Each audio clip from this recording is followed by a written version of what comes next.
Hello, good evening. Oh, hi, Captain. Just stopping by to say hi and give much love. Great to see you, Sunshine. I've popped into a couple of yours, but they're always very, very late our time or very, very early, depending if you're going to bed or getting up. So usually I'm half dead, but I do try and listen and I always give you a thumbs up. So hopefully I can try and catch one when I'm not in bed. Hope you're all okay over there. I'm hoping there will actually be some of our American friends listening in tonight because this case is strange, shall we say. Oh, sorry about this. I've got a whining dog. Lie down. The case itself is I'm trying to think how best to put it. There have been versions of it going around for quite a while, and I'd say 3 different versions. And that, hi Lisa, hiya love, how are you doing? Just like chatting away to myself until anybody came in, just about what I am going to talk about tonight, because it's a freaky story. How's things with you? Is everything all right in London? Hi Fern, how are you? Did you notice I'd put on I put the link on the last live. I went into the comments and I've pinned your link in there. So I've asked people to give you a like. So hopefully I've done it. So hopefully you've got a few more people who've liked your page. Things are so. Oh, well, hope it's one of those, isn't it? I don't want to ask you. Obviously, we're all here if you want to have a little chit chat about things. But yeah, I hope things get better than so because we don't want so. We want good. No, you're welcome, Fern. It just depends if people go into the comments and read, because not many people had left comments after that last one. But this one tonight is a bit weird because there are a lot of versions of this story floating about, and 3 of them were all alleged to be 3 versions of the same story, shall we say, and I actually don't think they are. I think they're actually 3 different cases, all in the same area, and I will get into it. And while I was researching this, because the reason I decided to do this tonight is because yesterday was the 40th anniversary of this particular murder that I want to focus on tonight, the main one.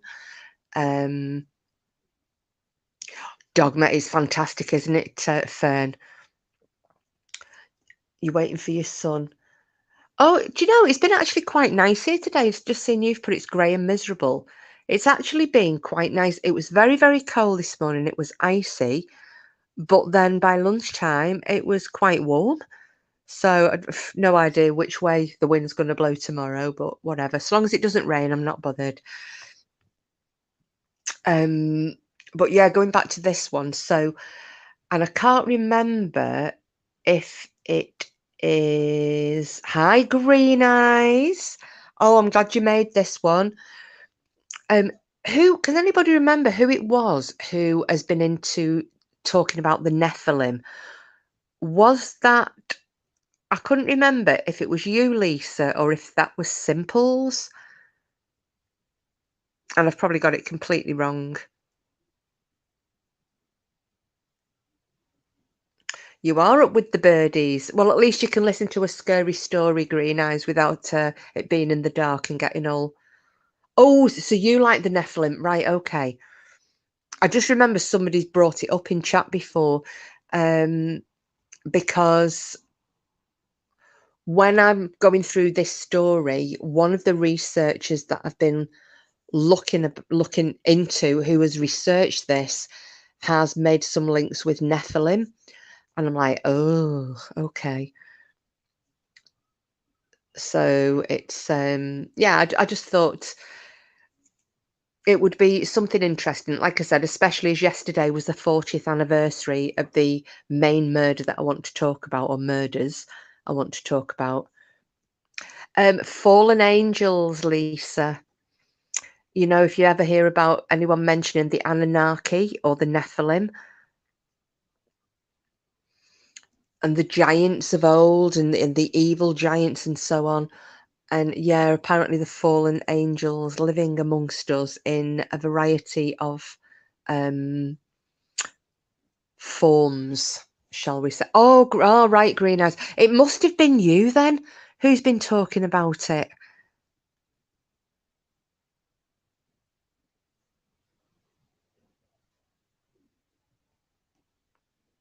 Oh, all right, Fern. Yeah, no, it's yeah, that it's another weird and wonderful topic altogether. Do you know what? Give me 1 second, guys. I'm going to change that bloody photo. What I decided to do. Oh, thank you, Green Eyes. I've missed all of you guys as well. It's just been hectic from work. I'm just going to change that photo of myself. It's fucking horrible. I'm going to put my tongue out one. Give me 1 second. If I disappear off the screen, talk amongst yourselves. I shall be straight back.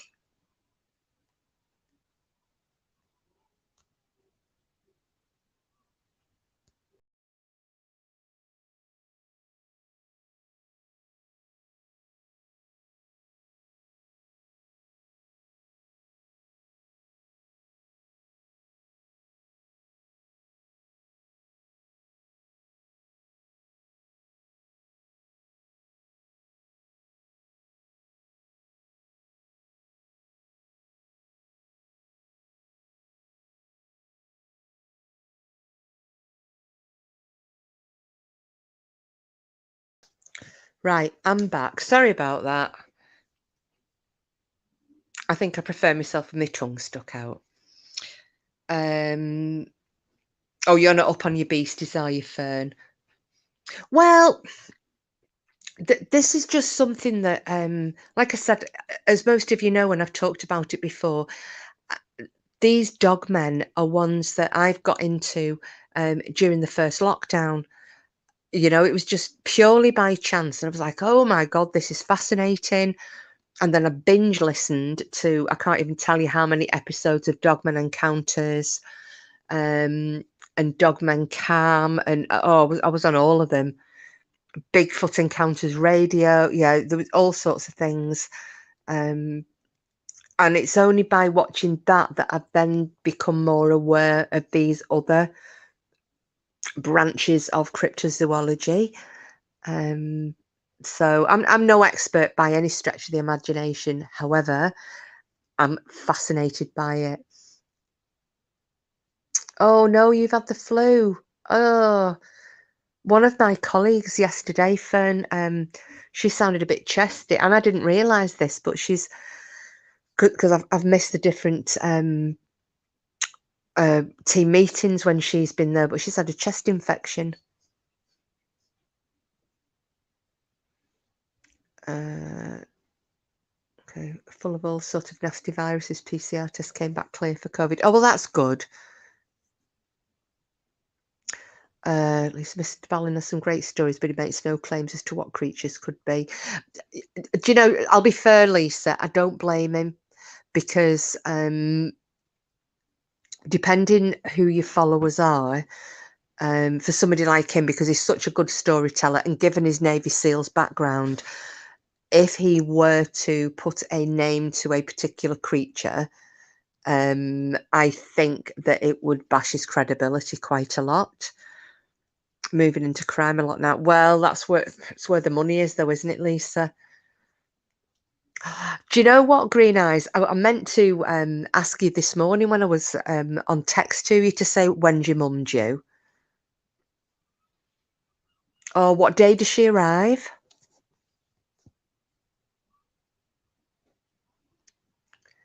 You get frightened listening to them. Well, I do, but if it's dark and I'm on my own, looking at photos of the dog man, always spotted around dusk, which is now, yes, it is Fern. Although I think, well, unless you're living in a forest or something. I mean, I think if I was in a cottage in the middle of like Epping Forest or the Forest of Dean or something, I would probably be shitting bricks. However, I'm not. Tuesday night. Oh, wow. Oh, I bet she's beside herself, isn't she, Green Eyes? God, I bet she can't wait. Oh, it's nice that you're getting to see her at last after all this time. It's ridiculous, isn't it? Everybody being kept apart.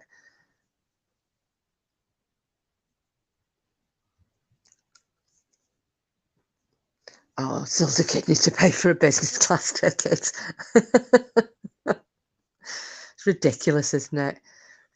Oh, oh, you're on about Mr. Ballon, Lisa. Built a huge following really quickly. I followed during the first lockdown, we had around 300k now. Yeah, you're the same as me, Lisa. I started following him on it was via Instagram, and then he came onto Twitter, didn't he? So he'd been on Insta, then he came onto Twitter, then I think he's gone on to Twitch. Is it Twitch? I was going to say tweet then, Twitch or something. He's doing that as well. Fern, it's a guy called Mr. Ballon. He is an ex-Navy SEAL and he covers all sorts of things. Well, he was doing all sorts. He'd cover like the paranormal, and he'd cover mysteries and all sorts of different things and horror stories and murders. But like Lisa said, now he seems to be gearing more towards the crime sound of thing type of thing. But he's really good. 12,006. Oh my god.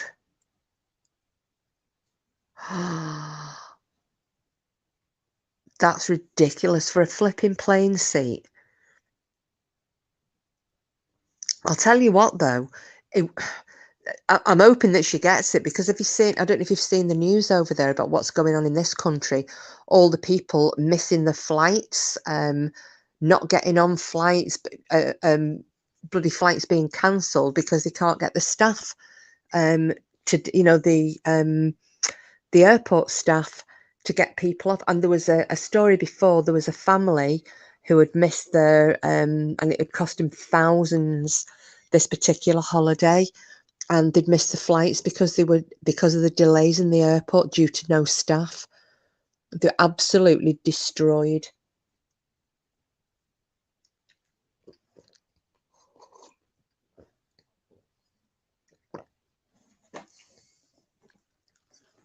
It's gone up £2,000 in 2 years. It's Emirates, so should be fine. Oh, good. Oh, it's awful, isn't it, Fern? I mean, but the saying, I can understand, people are getting COVID, that's unavoidable. But they're saying that they've employed the staff. However, the government are dragging their heels about, the work visas and so on.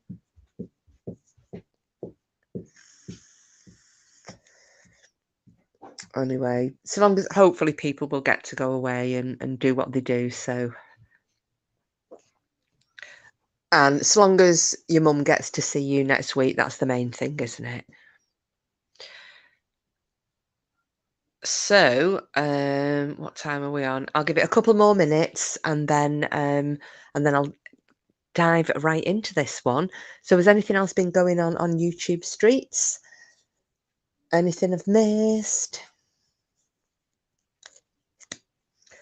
Because the only things people seem to be on about is stuff I don't know anything about anyway. So, oh yeah, of course. Well, your mum comes on Tuesday, doesn't she? And my eldest niece gets married next Saturday. So I'll be going along to that wedding. This is third time lucky, because it was booked in 2020 and then last year, and it both had to be cancelled because of the lockdowns.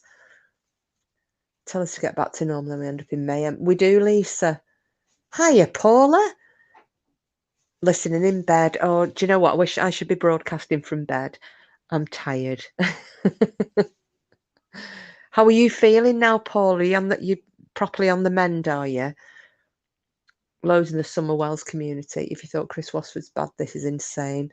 Yeah, do you know what, Fern? I've come away from everything because I was never true crime anyway. I was kind of interested in some of it, but I've never, I would never pretend to be or describe myself as true crime or truther even. I'm not. It's just, that those are the communities that I kind of gravitated towards. Oh, Lady Witch, hello. How are you?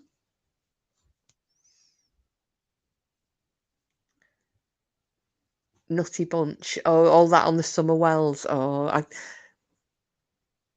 no, I just keep seeing all of these people making money. It was like the twats case, cash cow. Summer Wells, it's cash cow. Those little boys. Oh, what was it? Olsen and oh God, how bad am I? Because I can't remember the names. Those two little black boys who've been adopted and they've just taken the parents in. All people, they don't look and think, can we help? It's just how many super chats can I make off them? And I just can't be arsed with any of it.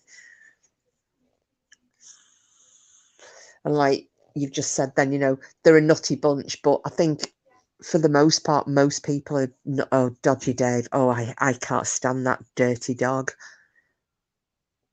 Dirty Dingo Dave. Knuckle dragger.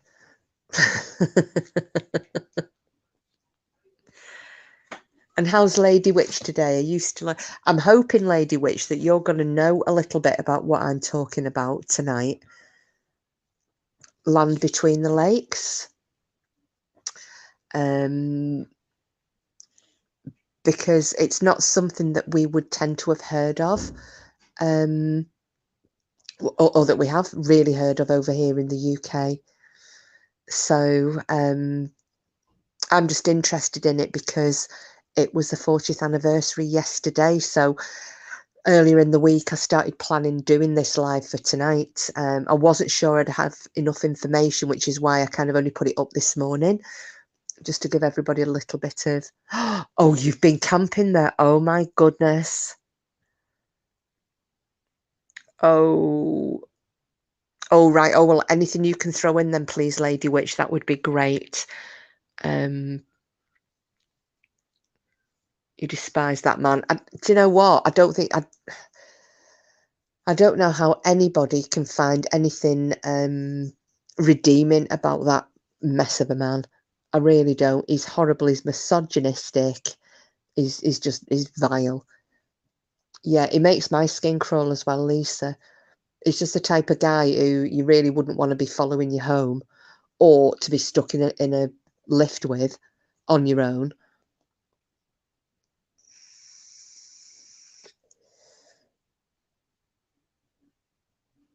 Right, so shall I begin? Because we've had a bit of 20 minutes and I don't want to keep everybody, I don't want everybody to be bored. So, for most people, obviously, Lady Witch is going to know all about this, which is brilliant because it's great having somebody else who knows what I'm talking about.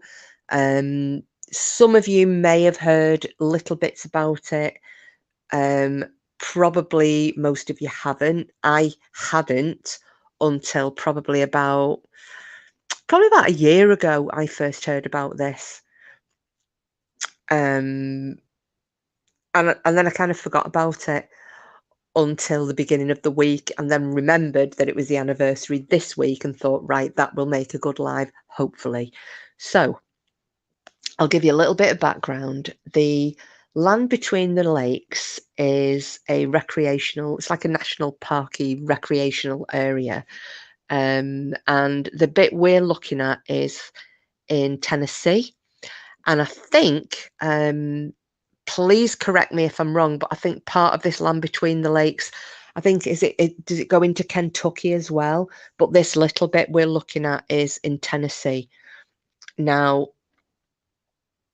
there were stories coming out of this area 40 years ago, in fact longer. There have been all sorts of weird and wonderful stories going back to the 1800s actually, of creatures and unknown things in this particular area, land between the lakes, which we'll call LBL.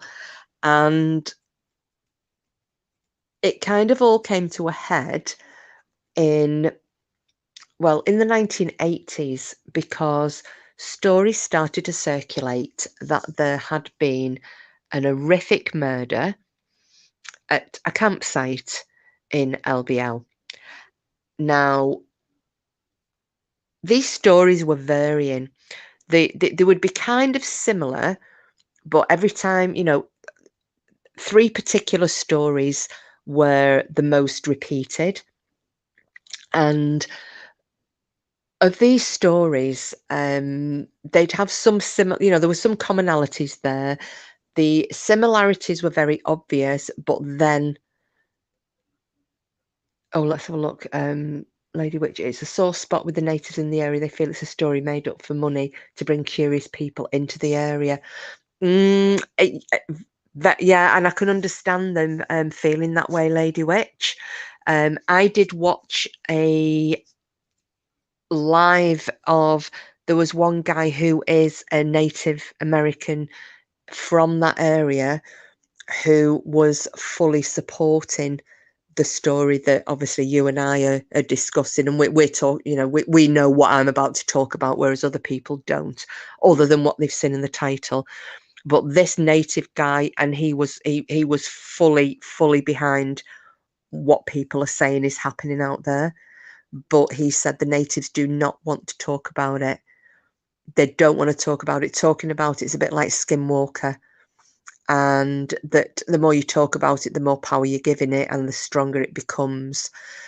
But he also was of the opinion, as I was on about this just before you joined the chat, he's also of the opinion, along with the co-host who was on this live, that he thinks these particular entities that we're going to discuss tonight are what he would refer to as a type 4, which would fall into the bracket of Nephilim, because they were saying that these are the most evil, deranged and vicious of all the known cryptids.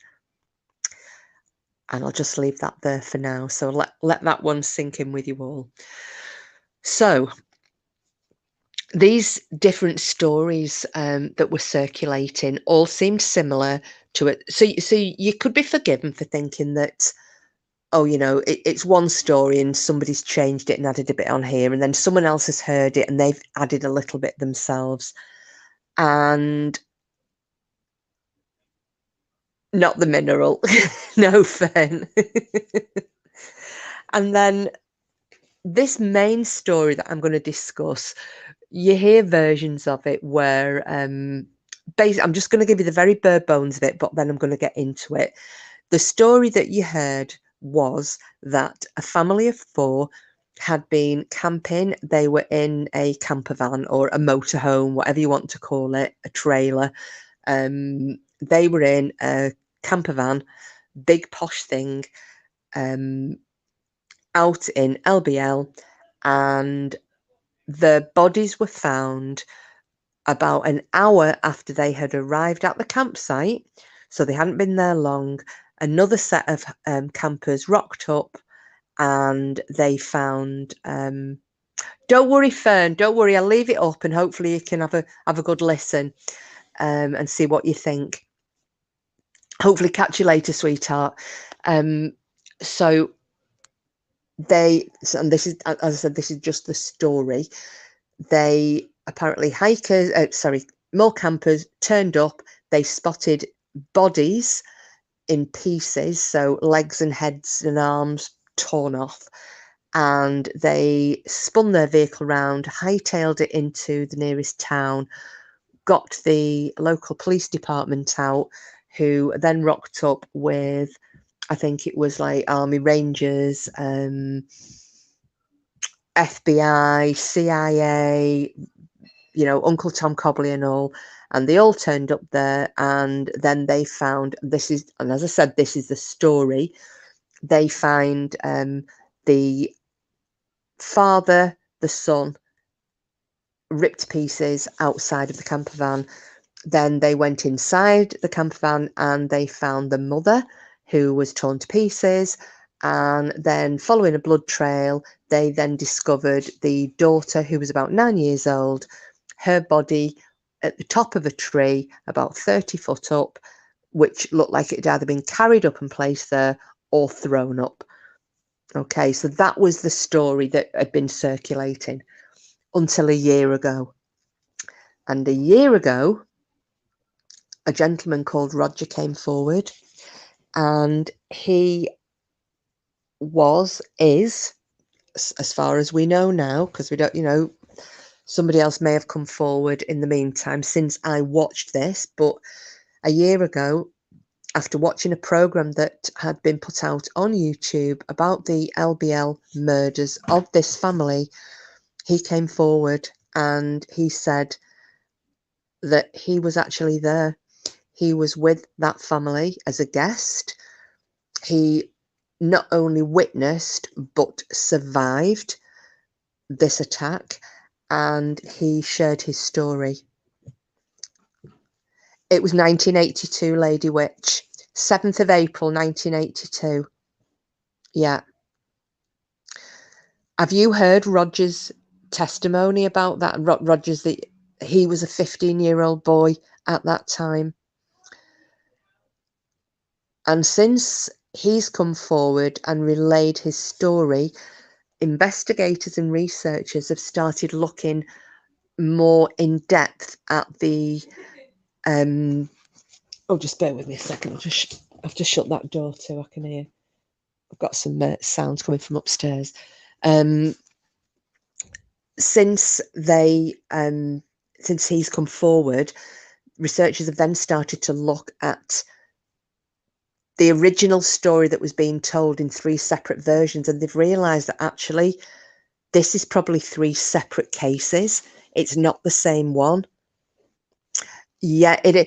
What I'll do, oh, hang on, if I can,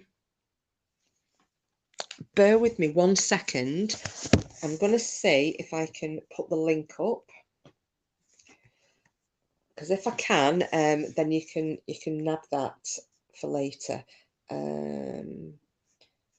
Just trying to use my slow as shit bloody tablet. Right, let's have a look. Is this the one? Yes. So share. I'm going to give you a blow-by-blow account of what I'm doing now. As you know, I talk you through everything.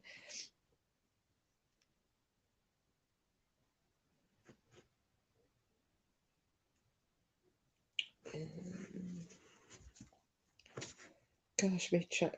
Oh. I'm an absolute retard. I seriously am. Okay, let's see if this will work.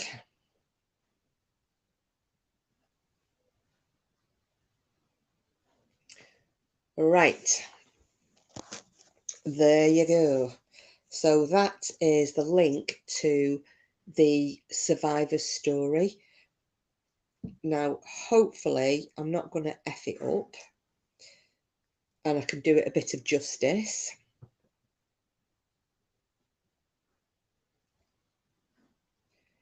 Okay. So, if I get into what he said had happened, so we've had the kind of the whistle-stop tour of the version that everybody had heard. So, and you know, every time the original story was told, it was, you know, more and more gruesome. Like the mother's head was found on top of the trailer, and the dad's arms and legs, and you know, there were bits of her found in a severed arm. No problem, Green Eyes. It's you can hear this guy 40 years on, and you can still hear the fear in his voice, and he was a 15-year-old boy. No problem, Lady Witch. I hope you enjoy that one. But it's that got me interested in this. I was like, oh my goodness. So we'll get back to his version, and this is again, it's me relaying his story. Please watch that link that I've just posted. Please watch that and listen to him himself telling his story.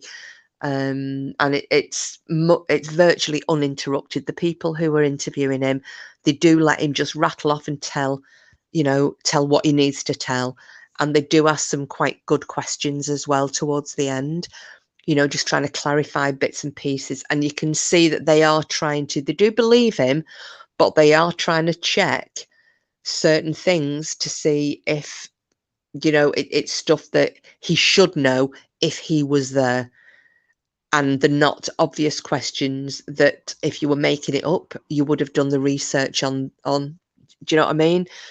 To me, if you were going to make a story up and invent a presence at a crime scene, there would be certain things that you would automatically think to research and memorize, because you would expect people to ask you that. Well, these guys didn't do that. They asked non-obvious questions, and this guy came back with the answers straight away. And the investigators, researchers, stroke interviewers, they'd already researched this. They said he's spot on. Everything he's telling us is absolutely 100% accurate, even down to the names he gave. Obviously, he didn't make it public because these people still have living relatives, but he gave the researchers the surname of this family. So we go back to him being 15 years of age, and this family moved into the area. Mother, father, son and daughter. The father's name was Levi. The mother's name was Diane. The son was called Stephen, and the daughter was called Connie. Now, Stephen was around the age of 13. He was approximately 2 years younger than Roger. And the daughter, Connie, was about 9. He said that they were a very, very strict family. The kids weren't allowed sweeties and blah, blah, blah. They had to be in at certain times. They were very strict. And then he found out that they had previously been members of the Amish community, but had left. And hiya, Sid, how are you, Chuck? You're just in time because I've just started. Kind of.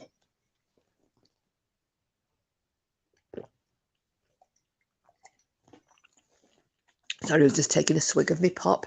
How's Nancy? I hope she's doing all right today. So,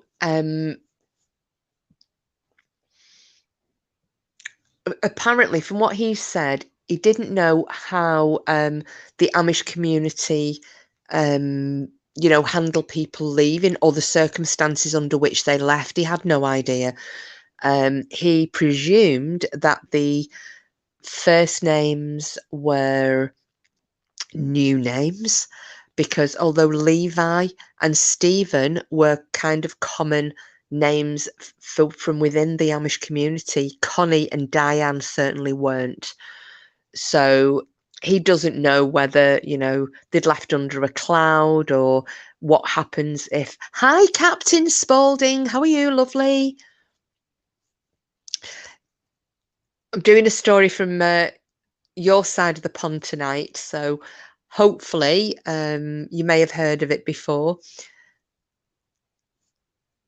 So he wasn't sure if this particular family, if they were, once they left, if they'd be ostracized, if they'd been cut off, if the families would act as though they were dead. He didn't know, and they never talked about it. But basically, all he knew was that they had left the community. Oh, thank you very much, Captain. That's really kind of you. Oh, I'll have to check that out later on. And obviously, I keep trying to be awake for one of your lives. We'll have to do a request sometime if you're ever wide awake in the middle of the night at your time. It'll be early for us guys in the UK. We might all get round to joining in on one of your lives, because I've enjoyed listening to them. They're really good. Have you caught any yet, Sid? Because I know you said you were gonna you'd sub to Captain, and obviously music related, just up your street.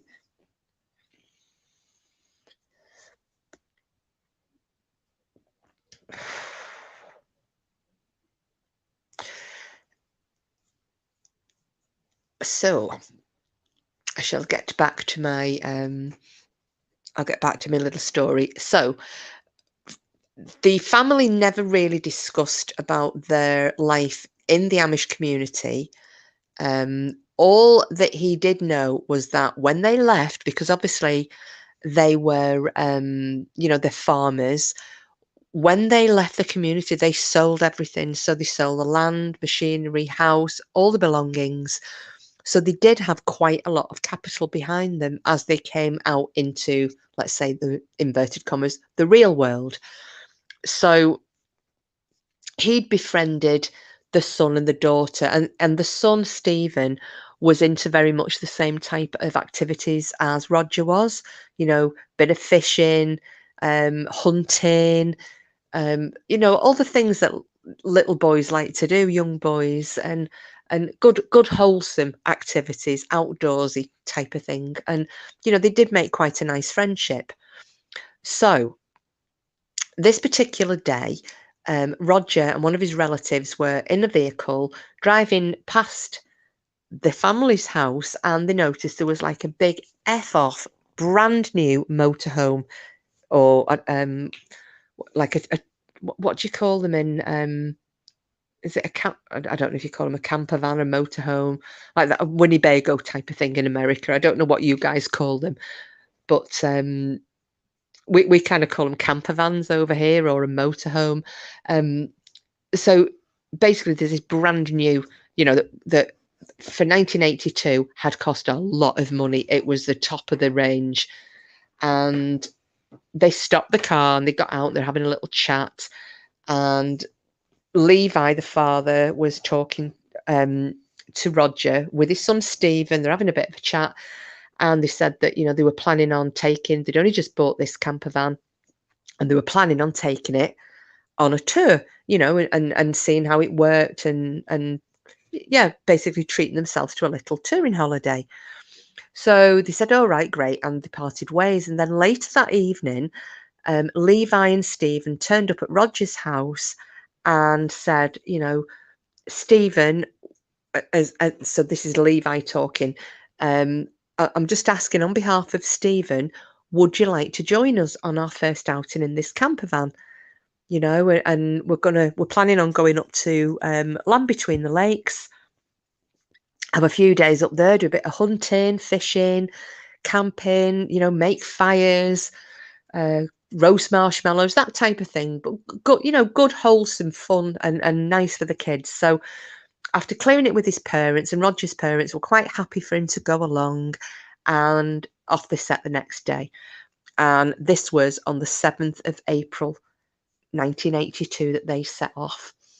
So Roger was saying he couldn't remember how far away they were, because he said 15-year-old lad, they're sitting in the back of this amazing camper van that was all singing, all dancing, and they were sat at a table, they're playing cards, and they weren't really looking at the scenery or where they were. But he knows that by, because he couldn't remember what time they set off or anything, but they arrived at the this campsite, motor home park in LBL at round about 3:30 in the afternoon. So he said he did remember that the family also had a little Chevette that was hitched up onto the back of this motorhome, and that would have been their little tootling around vehicle, while they were parked up at LBL. So he said when they got to the campsite, the camping ground, the father Levi unhitched the Chevette from the back of the camper van, and then he reversed the camper van into the allotted space. And at that point, they were the only people who were there. So they'd unhitched the little Chevette. They then, and he also said, now this is where my auntie had a Chevette, Lady Witch. It was awful though. It was a custard yellow colour. It was the most ugly bastard car I've ever seen.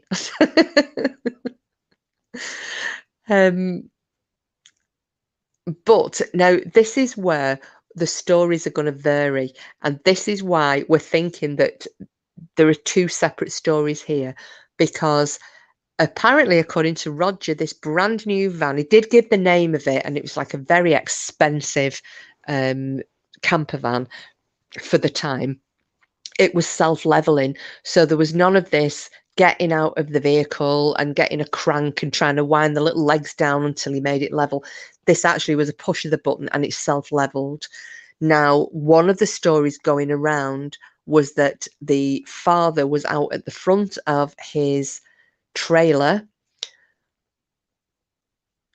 cranking it, trying to level it when the attack happened. So this is what made people start to look more closely at what was going on and the fact that these were possibly two separate stories. Yeah, Sid. Or was that Corvette? It doesn't sound the same though, does it? Little red Chevette. Although I'm wondering, was it the same? Because my auntie's was a Vauxhall Chevette. Bloody horrible thing. And the gearbox was awful. That gear stick used to rattle like a skeleton having a wank. It just used to sit there when the car was running on idle.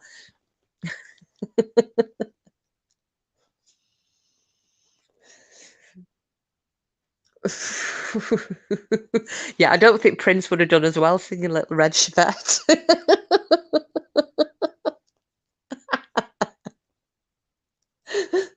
Oh, gosh.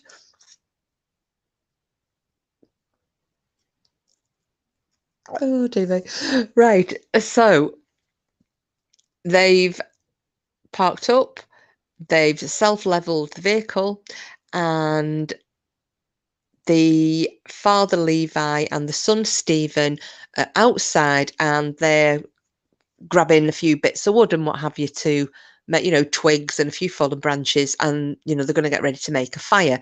Now, Roger was inside the camper van, as were the mother Diane and the daughter Connie. Now, Diane and Connie were at the rear of the camper van in the master bedroom.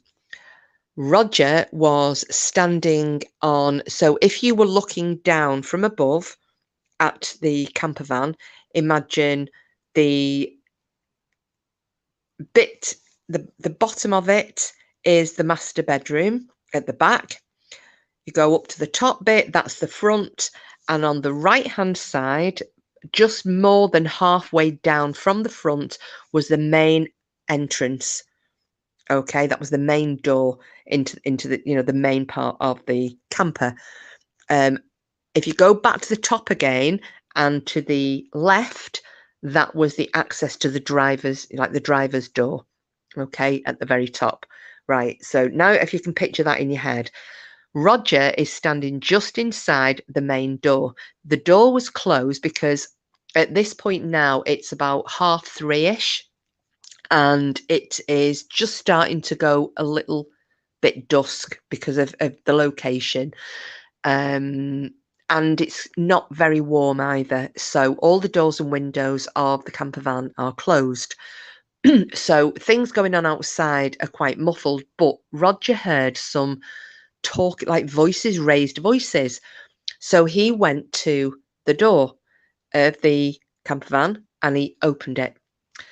And just as he did that, Levi had gone peeling round the front. So he'd gone up towards the top front end of the camper van, around it to the driver's door, went behind the driver's seat, picked up what Roger then realised was his 20 gauge shotgun, came running back round again, at which point Roger noticed that just slightly to his right, nearer to the back of the camper van, was this thing that had Stephen. It was a bit like he had him in a chokehold.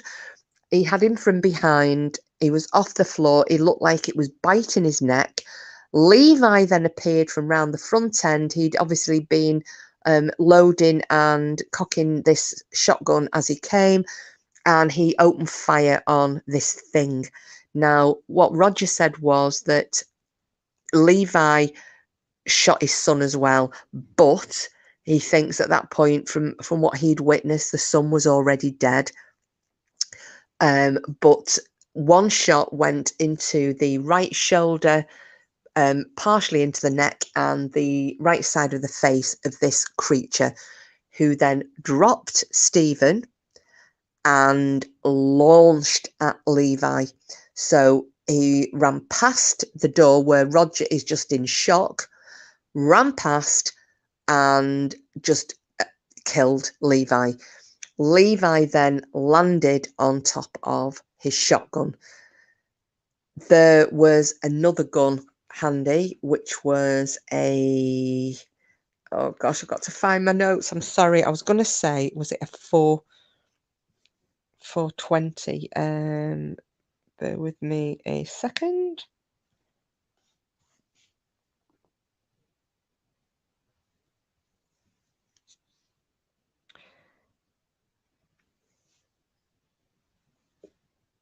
I knew I'd do this and lose my notes. I'm very sorry.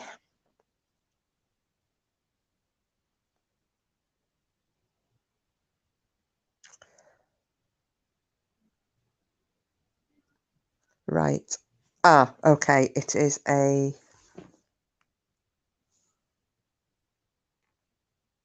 think it's a is it a 410? Yes, it is. 410 shotgun. Thank you, Sid. Sorry, I couldn't read my own flipping writing then. So yeah, so he picks up this 410 shotgun. The creature comes back to the door and is going at Roger, and Roger shoots it, and he manages to shoot it in exactly the same spot that Levi had shot it. So he got it again in the right shoulder and the right part of its neck, at which point it turned tail and it hauled ass towards the woods. Now, this is, while all this is going on, Connie and Diane are still in the master bedroom at the back. Now, give me 1 second. I'm going to have to put my glasses on. Said I needed glasses, didn't I?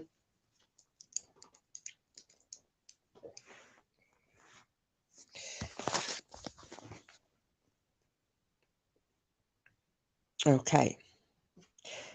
So as this animal runs off towards, so it runs away from the motorhome and runs back towards the woods. As it runs off, Roger then jumps out of the motorhome and rolls underneath it, because in his panic and thinking, you know, obviously he's only a young lad, isn't he? He's only 15. He's never seen anything like this before. He thinks that for some reason he's under the impression in his head that Diane and Connie are going to follow him. So he rolls underneath the camper van, and what he does is he actually gets now I'm trying to remember how he described it. I think it's like the floorboards and say the axle or something. He managed to wedge himself up under there. So it was in a pretty, you know, it would have been, although not impossible, it would have been bloody difficult for anything to get him out of there. Now, while he's under the trailer, he then hears Diane and Connie screaming, and he just hears coming in the back window. Okay. So he now realizes Connie and Diane haven't followed him. They're still in there, and this thing, there's another one of them coming in through the back window. Now, this is the only thing that when I've read a few of the different people have written their thoughts on what Roger said, and there's one guy, and I actually do agree with him. He disagrees with Roger's account that there were two, because he said he didn't see two together. He said, what I think happened is this thing ran off, it then doubled back and came back for another go. But Roger didn't see it do that because at this point he's under the, under the camper van and he's wedged himself in. So he can't see what's going on. He thinks there's another one, but he said, I actually think it was the same one. It's just run off, gathered its thoughts together and come back again for a second attempt.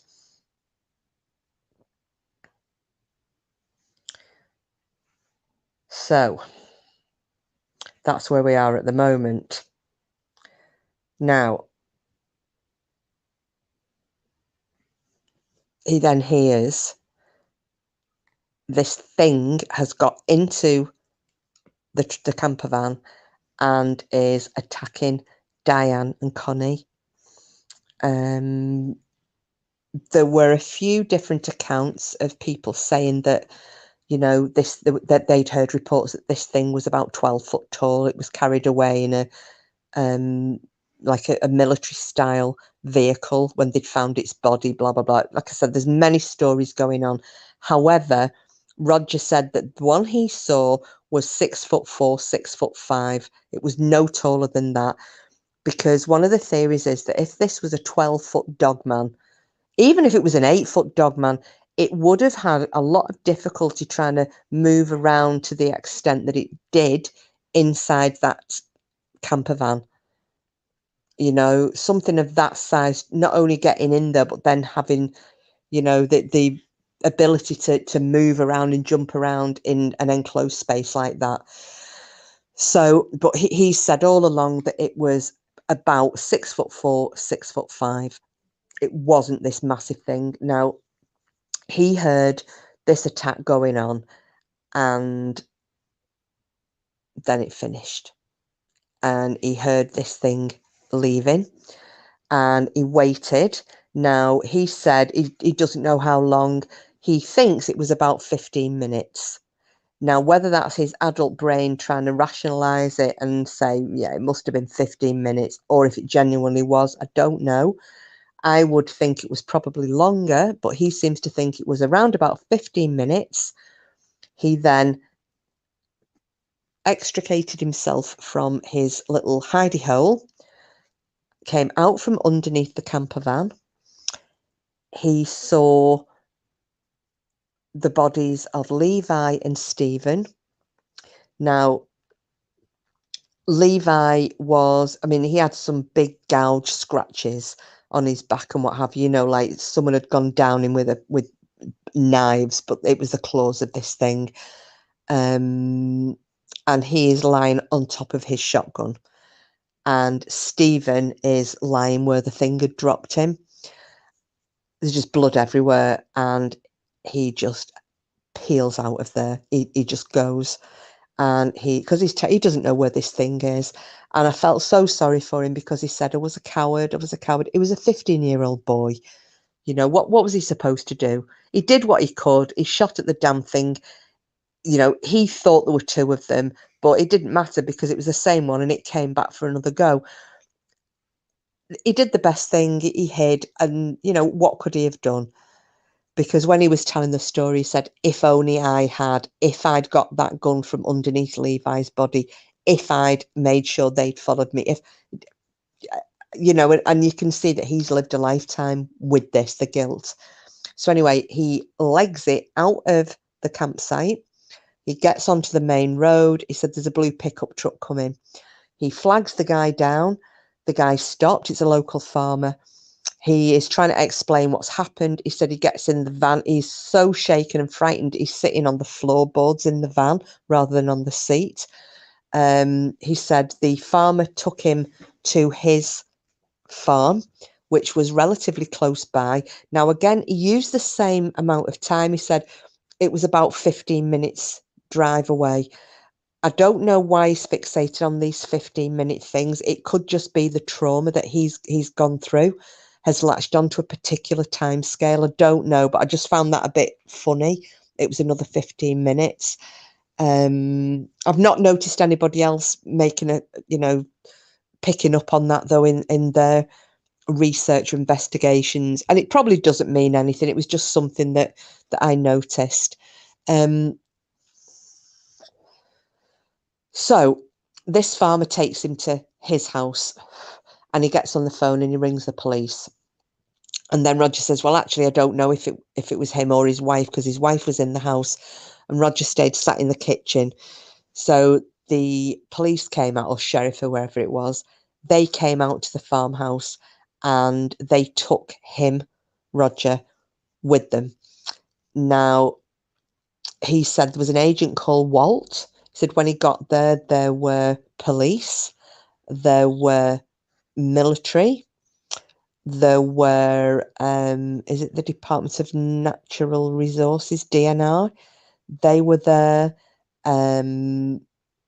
He thought either FBI or CIA, and an unknown or unidentifiable, what looked like some paramilitary-esque group of people. They're all there. Now, he said he is telling them what had happened, and he's showing them where things happened from his perspective, which I think is no mean feat for a young lad who's just witnessed all that trauma within an hour, and he's back there and he's telling them what's gone on. And I mean, I wouldn't have got no way. So he said they, Levi's body and Stephen's body, he said then they went into, he didn't, but the officials went into the camper van and they then found Diane's body. Now, this was at this point, he just said, I want to point out, he said, all of these stories that are going around saying that they were torn limb from limb and, you know, legs were torn off, arms were torn off, heads were ripped off. He said, it wasn't. They weren't. He said, Diane wasn't. He said, yeah, she'd been, you know, her neck, she'd been bitten, her throat had been bitten, you know, and she had some scratches on her, but she, you know, she wasn't torn to pieces. He said, that's a load of rubbish. And then he said, and then the little girl, Diane, her body was found towards the rear of the camper van. Again, not torn to pieces, not partially eaten, none of that. But she was found there. Now, a lot of these stories were saying, as you heard me tell earlier, that the little girl's body was found up the tree. Well, Roger said it was the thing itself that was up the tree. He said they followed, it had obviously been losing a lot of blood. So it had been hit twice in the same area. Levi had hit it in the shoulder, neck and face with the 20 gauge. And then Roger, with the 410, had hit it in the shoulder and neck on the same side again. It was losing a significant amount of blood.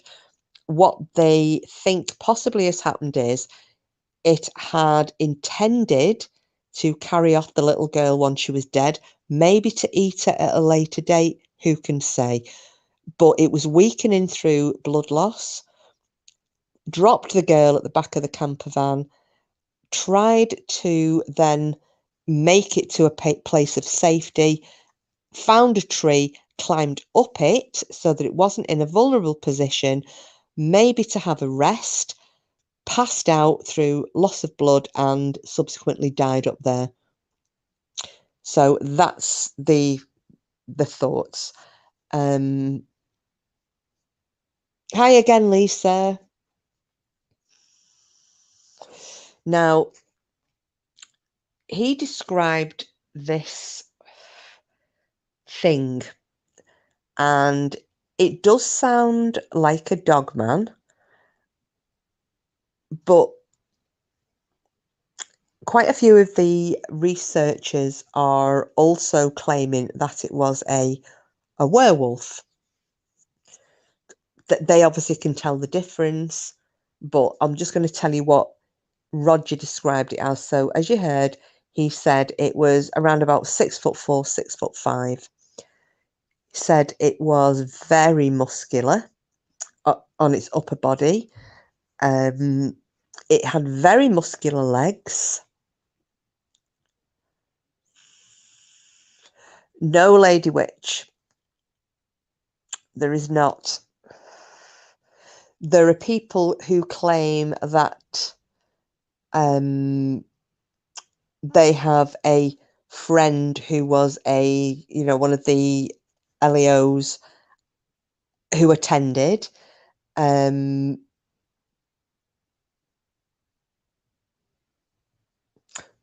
this is the only person who's ever come forward as a survivor stroke eyewitness. And the only thing I can say is that when you listen to that link I've sent to you, they have gone through his story with a fine-tooth comb. Everything he said, they've been double checking. Things like the family name, things like they were asking him about things on this camper van that I was like, oh, why are they asking that? Or why are they asking this?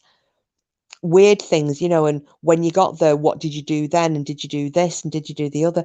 And this guy is just straight away with his answers. And he was very upset about the things that they were saying about this family, because these were apparently his friends, and he was saying this is just people making up stories. None of this is true. This, them being ripped to pieces.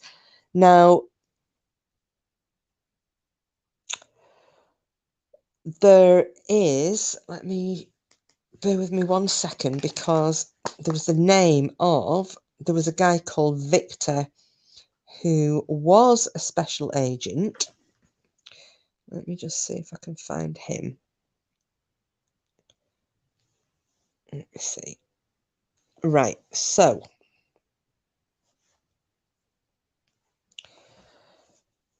now these are, not that I doubt the story, but I'm curious about what they have to say about it. Probably just a random animal attack.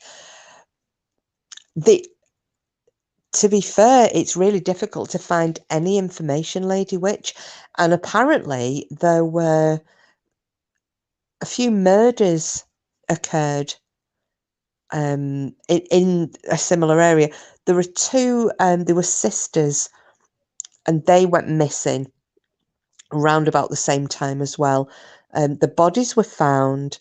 They were putting that down to a random murderer. There are all sorts of weird things. There's a story from, I think it was 1979, where a park ranger was fishing and saw a couple murdered on the beach of the lake he was on in LBL.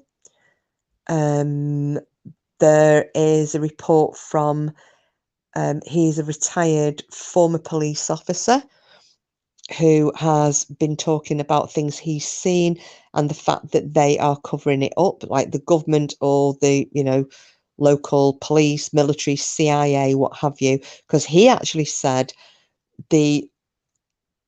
people mentioned, such as David Paulides, when he's talking about missing 411, and he'll say the FBI turn up. Well, this guy, this former police officer, he said, people go, oh yeah, the feds were there. And he went, it isn't the feds. He said, they don't deal with strange cryptid attacks. He said, it's the CIA that do. I was like, oh, okay.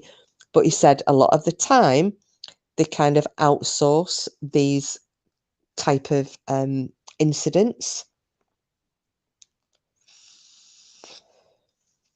Note that credibility is part of why I formed the opinion I have. Do you want to share your opinion, Lady Witch, or do you want to leave it to a little bit later? Because, and when I was mentioning before about the Native American guy and his friend who did that live, they were talking about the number of attacks and disappearances that go on around LBL.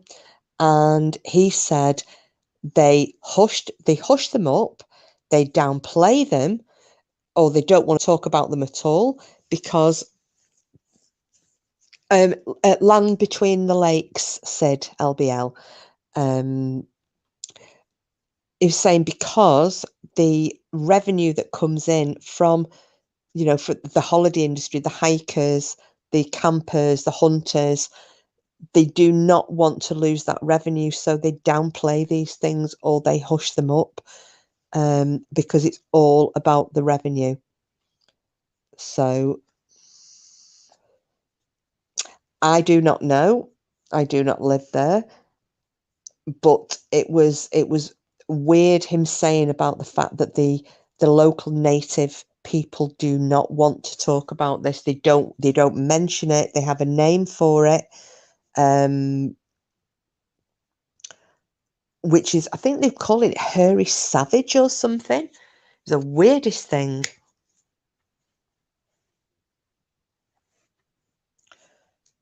So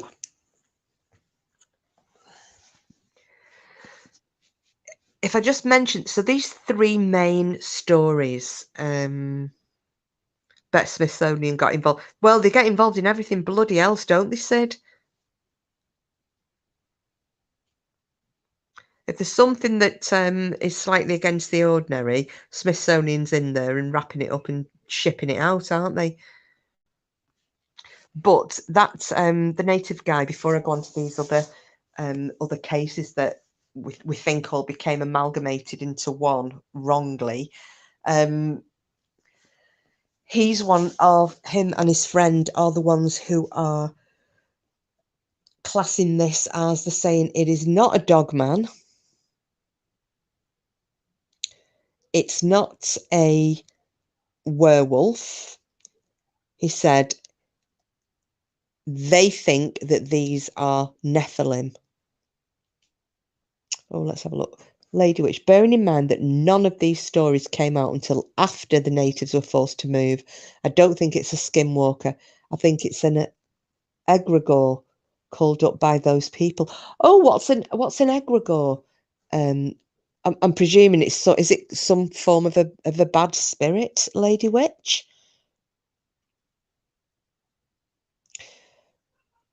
Because oh, hi, welcome back, Fern. Get myself all middled up. Welcome back, Fern. Because something that Roger did say was he doesn't know what happened to his friends. And he's recently got in touch with one of their relatives, and is trying to find out, because by rights, the remains of that family should have been returned to their next of kin.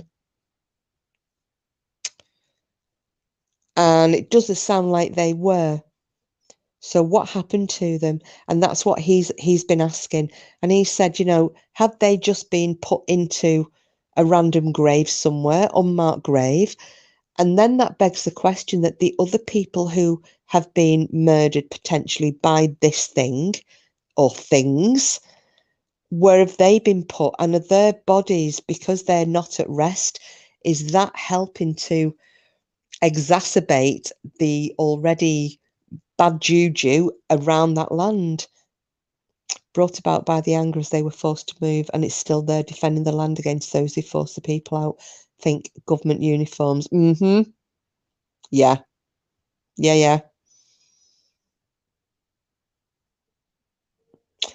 I think that is very similar to, there's another chap I was listening to today, and he was of the opinion that it is some kind of a bit like the elemental spirit that we were talking about with Burren Witch and her visit to Lep Castle, that it's been conjured by the murders and it's not that far back, Fern. If you want to just play it back on double time or something, you should catch up. And yes, so all these murders and bad things and evil intent and what have you, and it manifests into this elemental spirit. So I just wondered if that may be, oh, hang on, you're answering me here. An egregore is a thought form given shape and purpose to manifest physically. All right. Oh, yeah. So I suppose it's similar, not identical, but it's a similar process then, isn't it?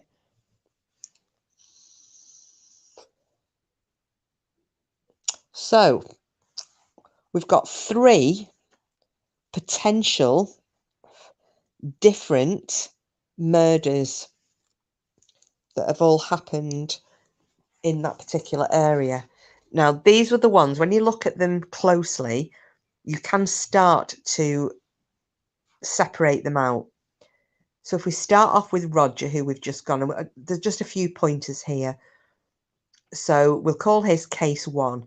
So we've got Roger, who was the witness stroke survivor. The victims were a family of 4, and this happened on the 7th of April 1982. Now, there's this chart I've got here, it talks about defining characteristics. So one of the things in Roger's case was that the young female victim was found on the ground. So that's Connie's body was found on the ground behind the camper van. The type of creature he describes is 6 foot 5 inch, and then werewolf ? The camper type that he mentioned, again, it was a type of a camper van towing along a Chevette. Now, the people who turned up, the first responders, so he wasn't sure if these were federal agents or DNR officers, but he thinks it was unlikely that it was the feds. Fern, try not to laugh. Kiss sounds funny at double speed. Oh, do I? It probably sounds like me when I'm on the vodka. Always talk like that. Right, then we've got case number 2. There are little slight variations to these, but only slight, okay? So the first one, the first of the versions of case 2, comes from Jerry Klein. He's a researcher. It's in the 1980s. It's a family of 4 that were murdered. Now, in his version, a young female victim was found in a tree. The type of creature is a 11 foot 6 inch Bigfoot type of creature. The type of vehicle they were in was a trailer that was drawn behind another vehicle. And the first responders for this one were the DNR, LEOs, the military, and the coroner. Now, another researcher called Kumbo also covers this case too. And again, it only slightly varies from Jerry Klein's version. Family of 4 were murdered, and this was late February to early March 1982. He also said that a young female victim was found up a tree. Now, Kumbo mentions a dogman type or a Bigfoot type. The type of camper that he talks about was similar to the one that Roger discussed, but his first responders pair up, identically with Jerry Klein's. They were DNR, LEOs, military, and the coroner. Now, this is where it's going to get a bit interesting, because case 3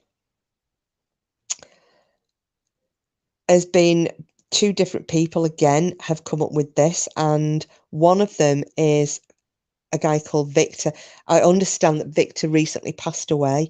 He was a federal agent. Now, family of 4 were murdered in March 1982. Again, he's put that the young female victim was found in a tree. The type of creature he's describing in his report was a 7 foot 11 inch werewolf. He said that the family were there in a vehicle pulled 18-foot camper, and the first responding officers were DNR, LEOs, and the coroner. Now, for that same case 3, Jan Thompson, who is a researcher, and she has put that family of 4 were murdered on an unknown date. Again, young female victim found up a tree. Again, she's described the type of creature as a werewolf. The vehicle she described was similar to the one that Roger had described, and her first responders matched up perfectly with Victor's, as in they were DNR officers, they were LEOs, and the coroner. So you can see there are similarities. You can see how they possibly had all been lumped together as one.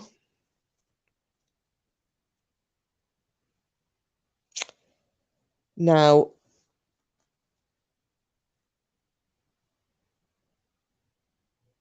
let's just have a little look here. So this guy I was watching, I think he likes doing his maths and working things out and percentages and what have you. And I'm just going to read something that he put. So he put, during the period of early to mid 1980s, he suspects that other 4-member families might have had deadly encounters in the LBL, as there was plenty of opportunity for this to occur again. And after doing some quick math using the percentage of 4-person families in the early to mid 1980s in the United States and the average number of visitors to LBL, there are as many as 60,000 4-person families visiting the LBL annually. So, from an exposure perspective, there is high opportunity / probability for this to have occurred more than once during any given year. And he leaves an open-ended question. So, is it really preposterous to think more than one family of 4 has met their fate in the LBL at the hand of cryptids? Well, no.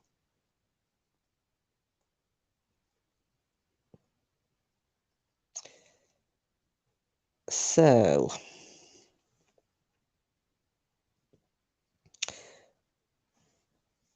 let's have a little look. Just checking if I've got some more of his, because he did have quite a lot of interesting stuff. Okay, now this is... Are you laughing at my voice, Fern? Now, this is what I found quite interesting, because he was trying to work out the numbers of incidents that might have occurred in LBL, just basically as a, to try and say that, is it outside the realms of possibility that these could be 3 separate incidents and not one, that people have elaborated on. These are 3 different incidents. So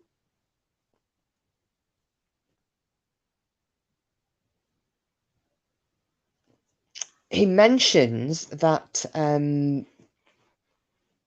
many researchers have tried to get information from the local residents of LBL, from employees, from LEOs and DNR, and they've not managed to get hold of anything that was newsworthy. But that federal agent Victor did mention this when questioned about Jodie Cook's story regarding the fish and game officer who witnessed a large cryptid kill 2 people on a beach while he was fishing in his boat in the lake in 1979. Victor mentioned he had no report in his database describing this kind of attack in 1979, and went on to mention that 1979 was a light year for them, meaning that they were only called to LBL to respond to 9 incidents for the whole year. Another lady who lives near the LBL and frequents the parks often commented, on more than one occasion, I've seen several black SUVs speeding through the park. So,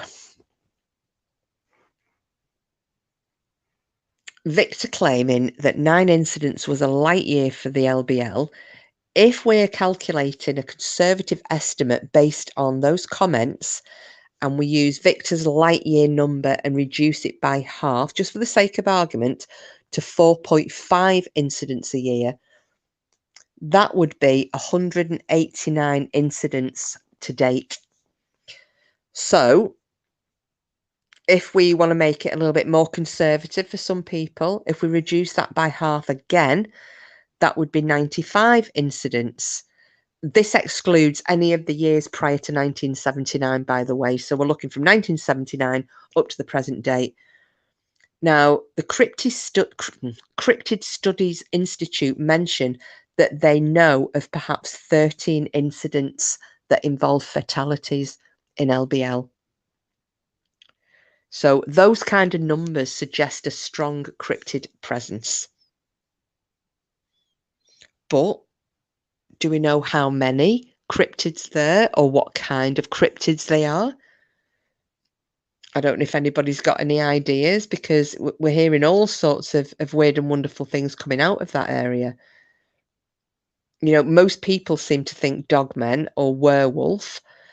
I don't know what you think, Lady Witch. I mean, I know you've had your own experience that we discussed the other week. Because I also heard, and I don't know if you've heard this or not, or what people think, how credible this sounds, the fact that the government are or have been undergoing a tagging program. They haven't got them all, but they monitor certain populations of dogmen in certain areas, and they've tagged them. Now, they're not all tagged, because there will be offspring of the tagged ones, and there will be, and we'll use inverted commas, wild dogmen, you know, ones that they've never been able to corner, tag, trace, what have you. Because I was like, yeah, right, whatever. And then I thought, but how can I say that? Because I don't know. I don't know. It can sound very far-fetched and outlandish, but can I sit here and say that that's a load of rubbish and they haven't got a dogman tagging program? No, I can't, because I don't know. Because I don't know if they exist or not. And if they exist, then it's perfectly feasible that somebody is tagging them to, you know, to keep tracks on them, to check if they migrate, to check if they.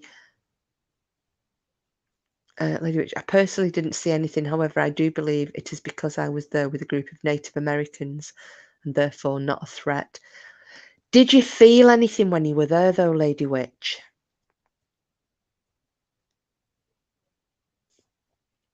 You know, did it feel like there would be a presence?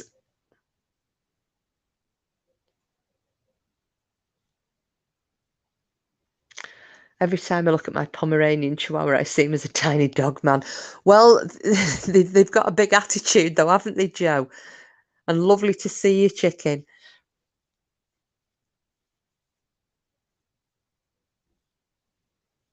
Oh, I was just thinking then, Lady Witch, when I was saying about what you saw, I meant your actual encounter, not the one, not in LBL, at the park in Michigan.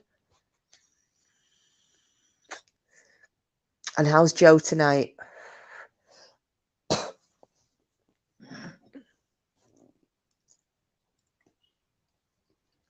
Excuse me, I'm just having to get a drink, guys.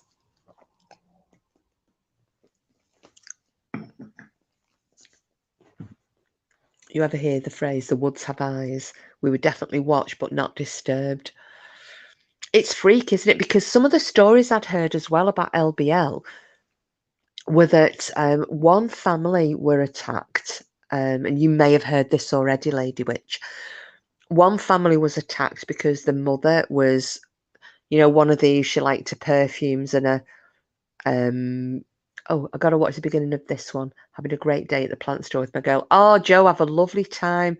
If you buy anything decent, let us know. If you get any good bargains, I need to start buying plants for the back garden. Need to start jazzing it up.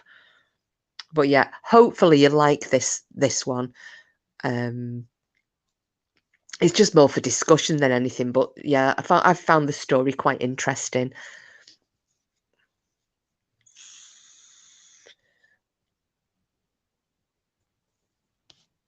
And I've completely forgotten what I was asking Lady Witch.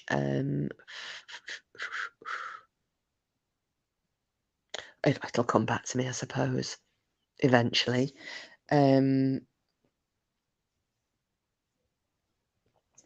Now, when I was listening to the native guy and his pal, they started talking about these 4 different types. So they said there's a type 1, type 2, type 3, and type 4. They said the creature that is present in LBL is a type 4. They said type 4s are more common than type 3s, but not as common as type 1s and 2s. However, out of all 4 types, they are the most evil, dangerous, wicked, violent. They're the ones that you really want to avoid at all costs. You don't want to ever cross paths with them. And these were described as a sort of Nephilim.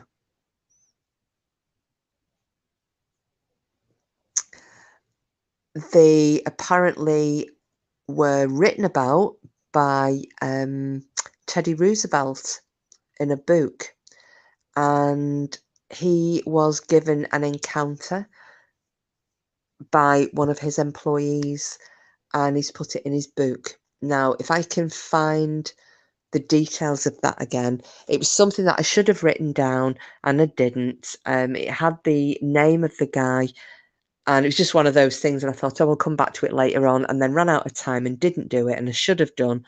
Just remembered it now. But yeah, even Teddy Roosevelt was writing about these things in LBL way back when.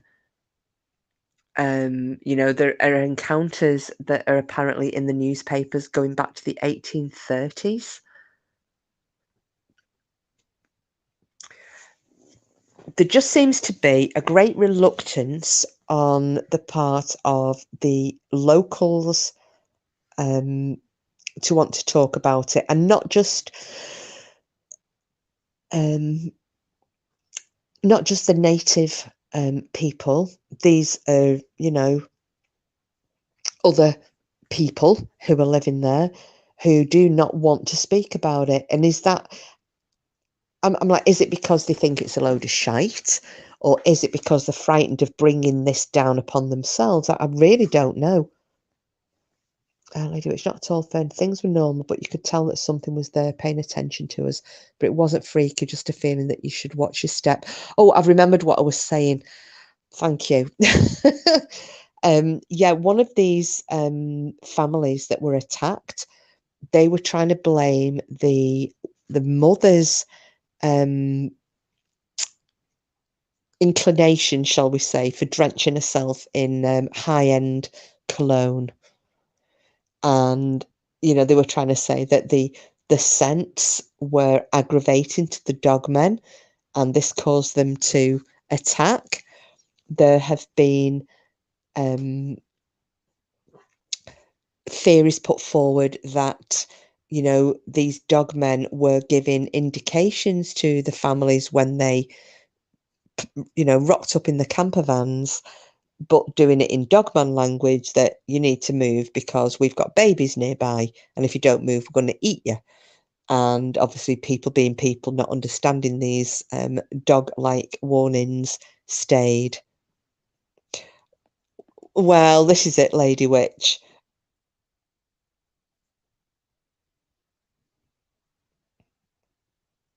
Who wears perfume in the flipping woods? I mean, yeah, fly repellent, okay, I can go with that, but it's just one of those crazy theories, isn't it? Somebody wearing a lot of hairspray and perfume, and I don't know, fancy deodorants, maybe body creams, I don't know, but yeah. And then that Roger odor off, yeah, F off.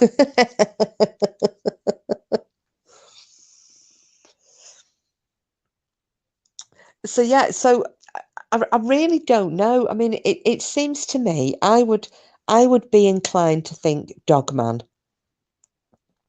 I don't know what this thing is that a lot of people are saying werewolf. Right, and these are people who know what dogmen are. they're choosing not to say dogmen, they're saying werewolf. And I don't know why that is. You know, especially as dogman seems to be the go-to word at the moment. Why choose to come away from that and say werewolf? You're far more likely to be scoffed at, I would think, using werewolf than using dogman. But that's what they've chosen to do. So yeah, I'm not quite getting that one.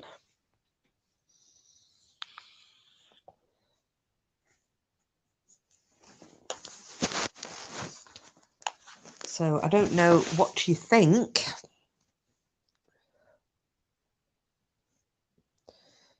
No.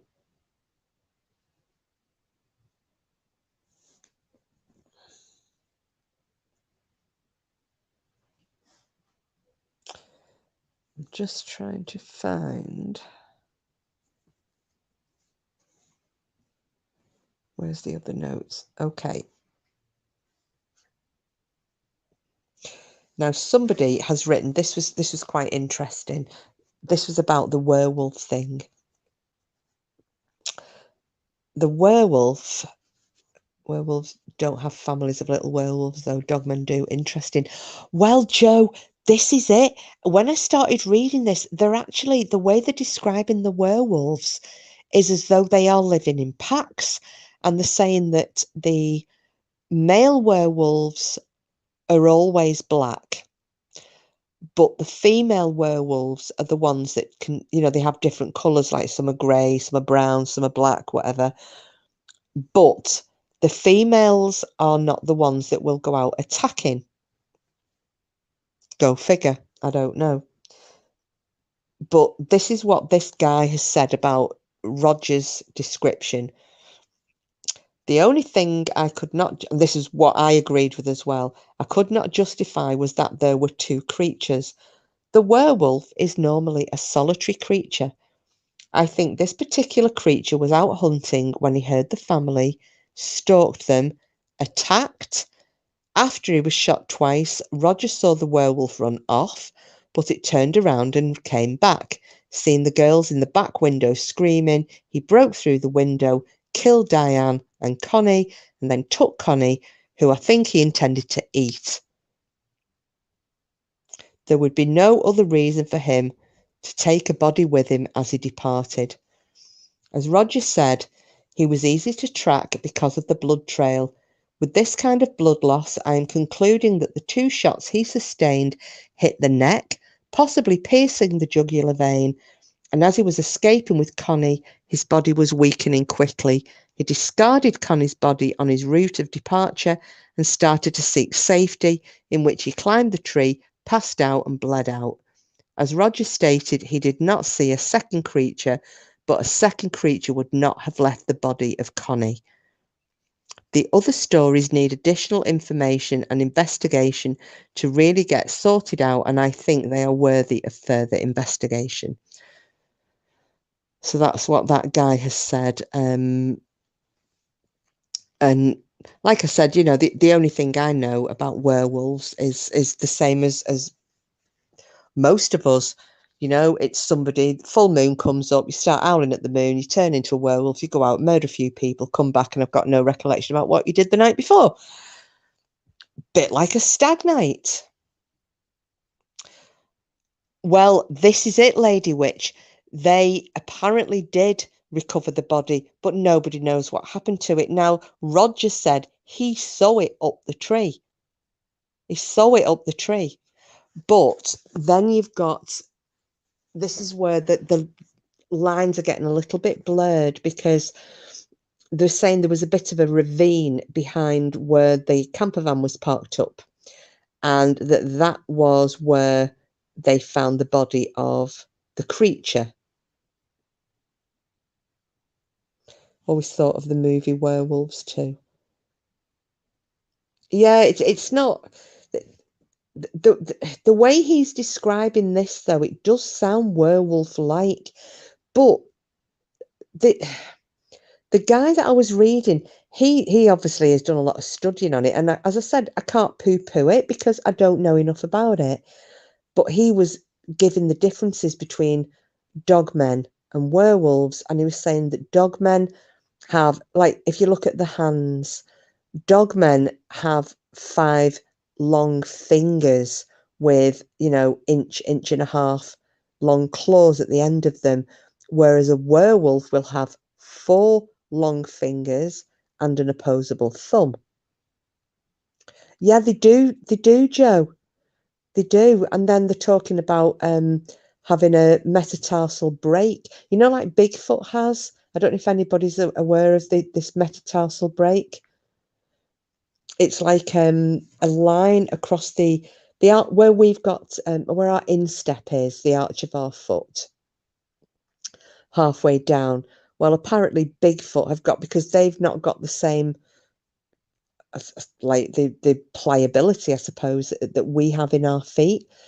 And they've got this break halfway, along the base of the foot, which allows them to walk on 2 and 4, at speed. And apparently, if it's a werewolf, it will also have this, whereas a dogman won't. That the limbs of the dogman will be more dog-like, whereas the werewolves won't. They will, the lower legs, and also the feet.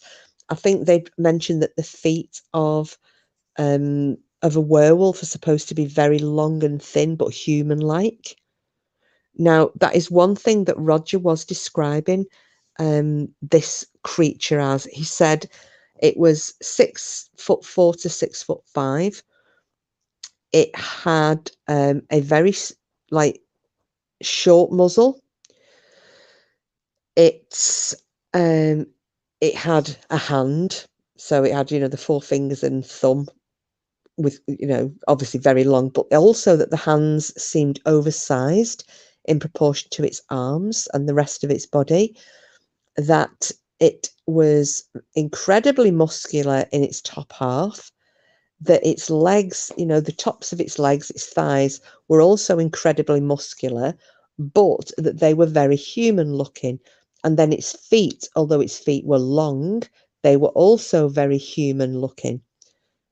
And I think this is why they have decided that what he's described is a werewolf rather than a dogman.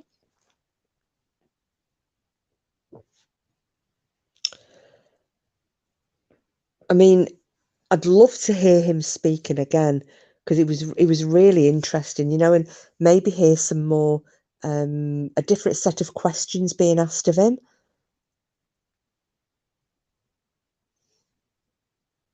But it I can understand he's got no closure, and I've no reason to disbelieve what he's saying. I mean, I don't know why it's taken him 40 years to come forward, or it could just be a case of he's never been able to discuss it, and he may be pretty new to the internet. This happened a year ago. Well, everybody was at home during lockdown. People who'd never been on the internet before were suddenly finding the feet on there. It could have been a case of that. He sat at home during lockdown. He's flicked on YouTube. He's actually heard the murders that he was witness to, the murders of his friends being described. And that's when he's come forward and said, actually, I need to tell you something. I was there for that.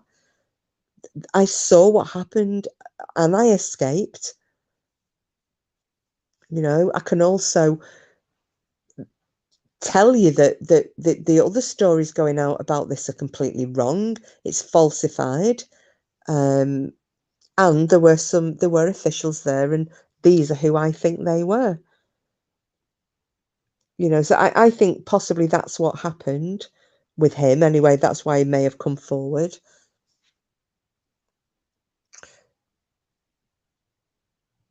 But yeah, it seems to be so. As far as the 3 different cases have gone, we've got 3 different culprits, really, haven't we? They've identified werewolf, dogman, Bigfoot. Are the people in charge of the investigation still alive? He might have just been keeping quiet for their sake. I've got no idea, Lady Witch, and he never mentioned that. He never. Or the only person he mentioned was a federal agent called Walter, who he said was very kind to him, and he was the guy who walked him back to the murder scene. But he didn't really go into it any more than that.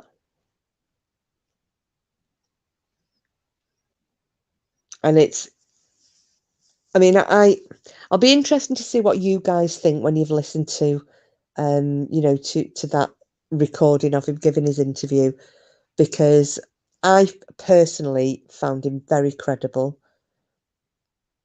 He didn't try to elaborate on stuff. He was, if they asked him something, he'd go, I don't know. If he didn't know it, he'd say, I don't know. He didn't try to go, well, I'm not sure. However, what I think, blah, blah, blah, like I probably would do. He didn't do that. He just kept it very matter of fact and very straightforward.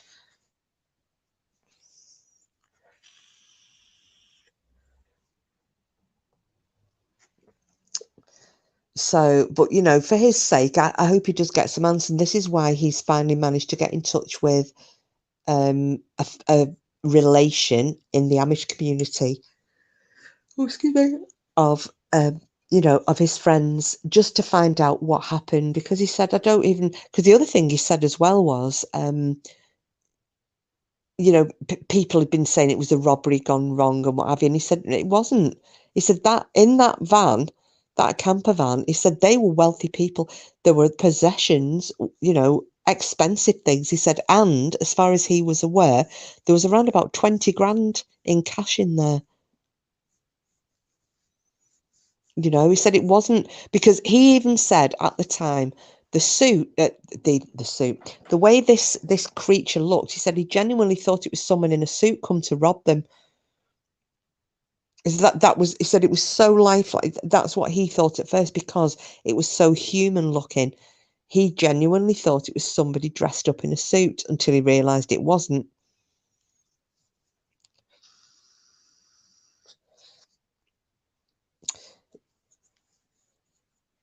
I hope he's able to find some peace. That would be awful to live with your entire life. It is, and he said he just doesn't forgive himself because he feels like a coward. He said he felt like a coward. He's looking at it from an adult's perspective. I think he's just not. It's just not sticking in his head that he was a child. He was 15 years old, and he saved himself. He shot the damn thing. It didn't die then. Initially he saved himself. He didn't know. In his panic, he thought the mother and daughter were behind him. He didn't know that they weren't. And it's awful. It really is awful. It was no doubt traumatizing carrying that around by yourself. Yeah. It's dreadful, Joe. Such a sad story. It is, Green Eyes. But it's sad, but it's also really worrying. If those figures that we've just gone through then, talking, cutting them down, minimalizing them, reducing the figures, to more than conservative estimates, and you're still talking in the last 50 years, 40 years, we could potentially be 95 fatalities. And that's being so conservative, it's unreal. All down to cryptids in that area. And to hear that, and I said that former police officer who was talking, to hear him saying that, and he knows for a fact that the CIA they're the government agency that deal with cryptid caused fatalities. He did better than a lot of grown men. He didn't run. He tried to help his friends. That takes an insane amount of courage. Well, I'll tell you what, Lady Witch, I don't know what I would have done. I mightn't have run, but it wouldn't have been through choice. That would have been, I think I'd have lost the use of my legs. I mean, to see that when he was saying, and you could hear him choking up, the fact that, he's looking out of this door, he's seeing this thing with his friend, and it's either breaking his neck or tearing his neck out. you know, he sees his friend's father, it then launches at him. He then tries to kill it. He makes his break for it, thinking the women are there behind him. Then he hears the women being torn to death, to pieces. And he's still got, I mean, don't forget, he then has to get out of that van and he goes running. I would have been thinking the very hounds of Satan were on my tail, getting out, finally unpeeling myself from that van and making a run for it down the road. Because these things or thing has attacked in broad daylight. You know, it's not nighttime, it's broad daylight. So they're not going to have any qualms about chasing you in broad daylight as you're running for the flipping road. But what was his option? To stay underneath that van until it got dark? Then he would have been in deep shit. Think of all the backpacking trips and living in the big redwoods had me looking more carefully now. Yeah, Joe, and you know what? If you don't take a gun, take one. You know, and David Paulides, he says you should always take those little oh, excuse, I'm so sorry for yawning. Oh, I'm sorry, guys. He says you should take those little or it's like a little thing that gives off it's like a locator beacon, isn't it? Tiny little thing. And he said just always have one of those with you. Always take a gun. Always take a kind of like mace or burst spray, and then your you know, your loaded gun. Because again, this was something I hadn't thought about, was that it wasn't for not necessarily for protection, but if you become lost, that's how you will you know, help people to locate you. You shoot off into the air.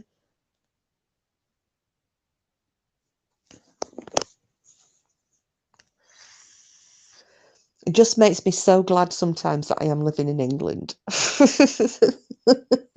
Although, you know, we have our fair share of creatures and wee scary beasties. But yeah, I definitely don't think, as beautiful as it looked, I don't think I would want to go to LBL anytime soon. Would you go back, Lady Witch?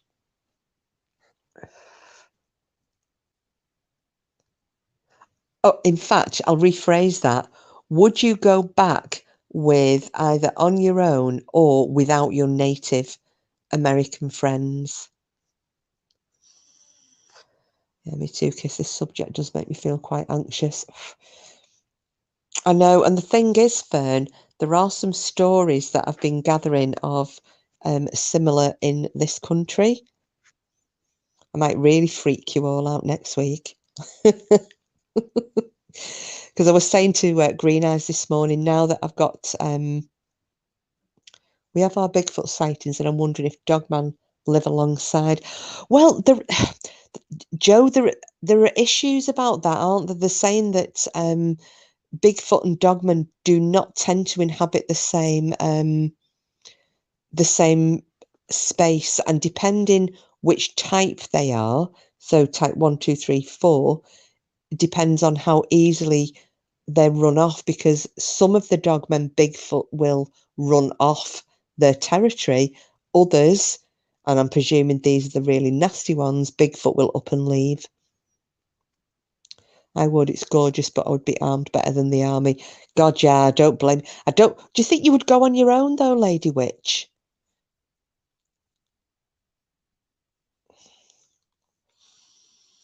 And sightings in France, yeah. Did you see by any chance that weird thing in the newspapers this morning about that skeletal creature seen going through gardens? I think it was somewhere down south. Photographs had been taken of it. I was like, oh my God, it's the weirdest thing. And do you know what it looked like? Have you heard of the chupacabra? I mean, I know obviously Joe will have heard of it, Lady Witch, and possibly Green Eyes. But it looked to, and obviously this is in England, so it isn't a chupacabra. But oh God, yeah, Fern, have a look at it. That was AD. God, Sid, you're on fire tonight, lad.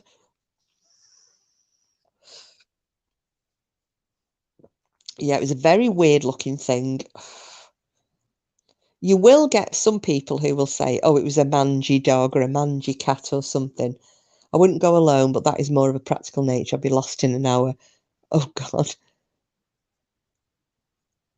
Oh, the chupacabra. Oh, gosh. CH. Hang on, I'll try and type it in.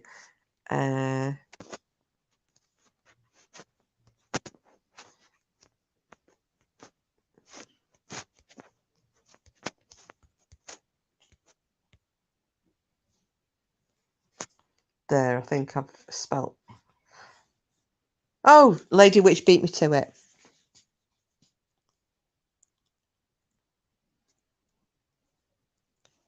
Oh, it means bloodsuckers. Ah, well, this thing that's been seen in a garden in the UK looks very much like when you see the photographs that people have, and they've caught a picture of a chupacabra at night in like Mexico and places. This thing that's been seen in the garden in the UK looks like a chupacabra, even though I know it won't be, but it's something. But yeah, Fern, have a look at that skeletal beast, and it's I think it might have been in the Mirror. I think I saw it online this morning.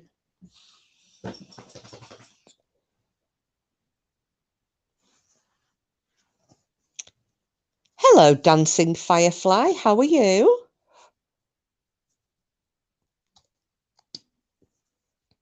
And welcome. Now, hang on a minute. I'm trying to think. I'm trying to remember who Dancing Firefly is now.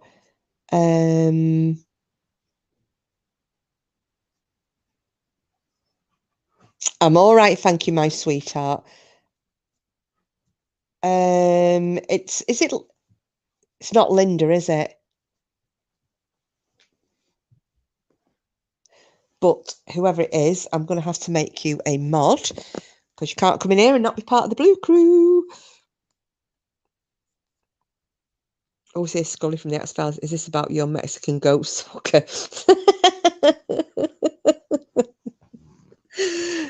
Goat sucker. Better saying that than sheep shagger, innit?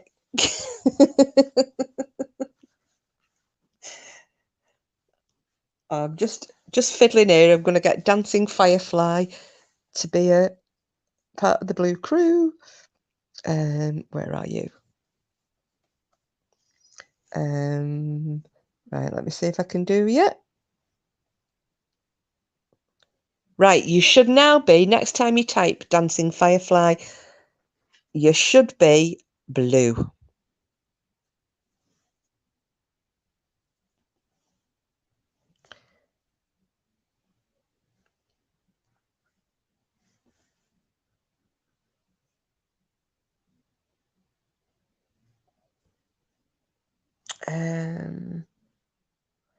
Right, so yeah, oh yeah, there you go. Part of the Blue Crew. So yeah, so I don't know what I mean.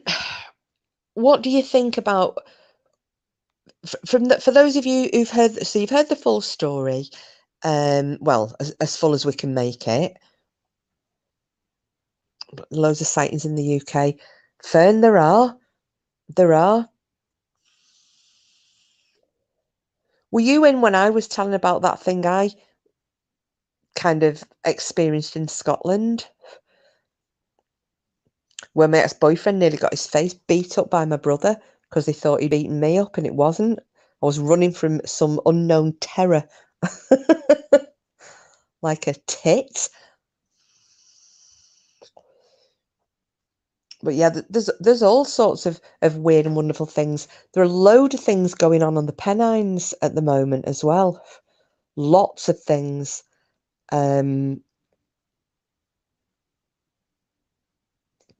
Looks like a fox ground cat thing. It's weird, isn't it?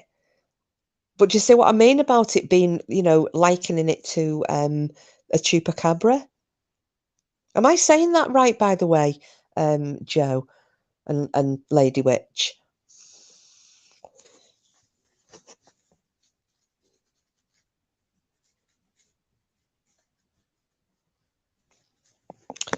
Yeah, and anything is possible, and I'm. Oh, thank you, thank you. I wasn't sure. I'm a bit ignorant, especially with kind of Spanish sounding things. I'm a bit shit. Dreadful that, isn't it? Because two of my nieces are half Spanish, and yeah. Note to self: make more of an effort.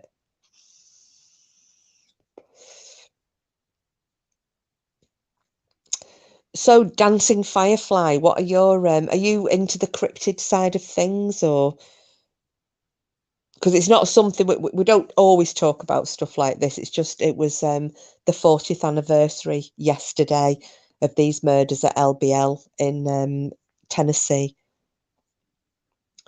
Could there be deformed animal discarded by the pack? Well, Fern, there was something that was found. It was a few years ago, and I think it was in one of you will probably correct me. I think it was in New Mexico. They found this dead animal. Oh God, it looked as frightening as feck. And everybody was like, they found a chupacabra, they found a chupacabra. And it turned out when they did its DNA test, and it was actually a dog, but it was suffering from, I think it was choreoptic mange or demodec. No, sorry, demodectic mange. Which had obviously eaten all its fur off, and then that causes a thickening and a lot of scar tissue of the skin. So that was kind of, there can be, let's have a think. Yeah, there can be misidentification. So I think things like that, yeah, that can be misidentified. Then you had the apparently that werewolf that was shot. Again, that was in America somewhere. Can't remember the state. Do forgive me, guys, because obviously I'm running on the peg here. But then they found out when they DNA tested it that it was actually just a very, very large wolf. Its DNA matched perfectly, so it wasn't a dog man, or this is what they're saying. But do you want to trust what the government are telling you? And it's not just American government, I'm talking any government, because look what's been going on for years. There's no UFOs, there's no UFOs, we don't believe in UFOs, you're all talking shite, there's no such thing. Oh, look, let's declassify, this is what's happened. Yes, we are going to confirm that we have got government footage of UFOs.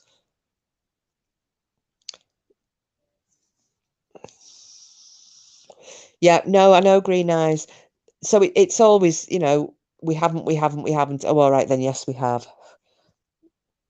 And I just think that from what Roger was saying about these murders in the land between the lakes, that everything's just vanished. The camper van has gone, the belongings have gone, the bodies of his friends have gone to who knows where. The relatives don't know where the bodies have gone. And I'm hoping that he is, he whether he can take some form of a lawsuit with the family of of his dead friends to try and find out what's happened to those bodies. And I will guarantee you they'll have you know yourself, the coroner will have had to make some report on those bodies. Now, yeah, I can understand Stephen, the young boy, that being slightly ambiguous because, as Roger said, now you didn't hear this in any of the other stories, but from Roger saying that he was shot by his father, even though he was already dead, the father was trying to shoot this thing that had hold of his son, and one of the shots went through his son. You know, things like that. Those little details that nobody else has given, they would be the ones that would actually add some weight. to his story, because there's a lot of people jumping on this guy at the moment and saying he's full of shit and this, that, and the other. And I honestly, genuinely do not think he is. I really don't.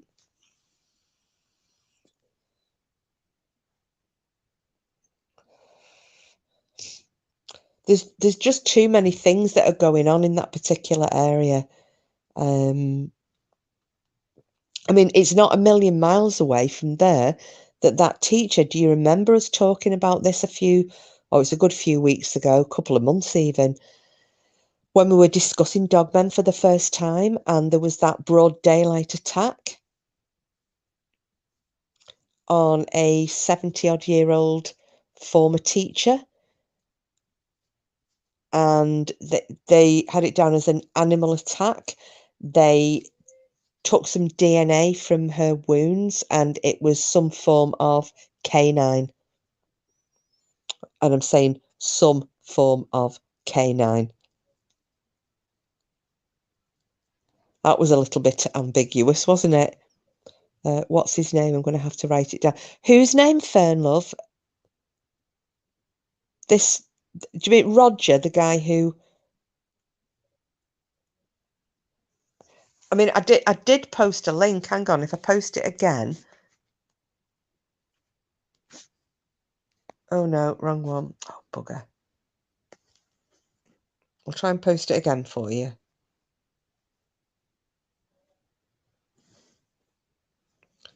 Oh, shine a light.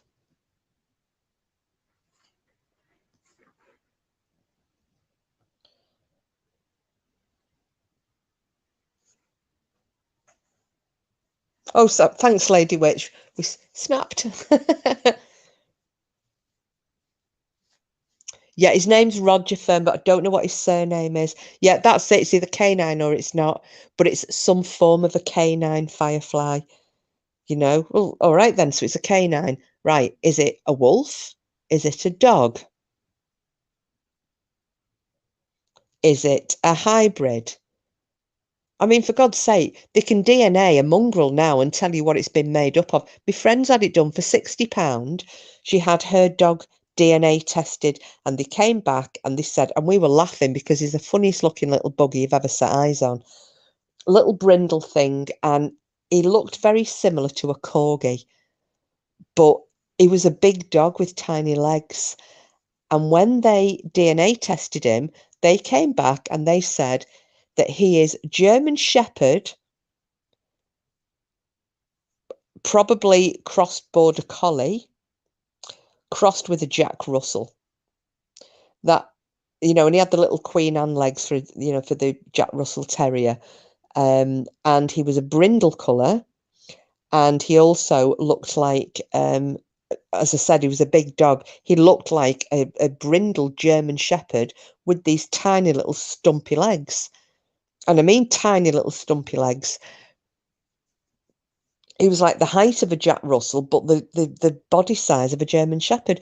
But they can go that far now. They can take DNA sampling and tell you what your dog is crossed with and how many different breeds of dog your dog is made up of. So why can they not say, okay, whatever killed this lady in broad daylight was...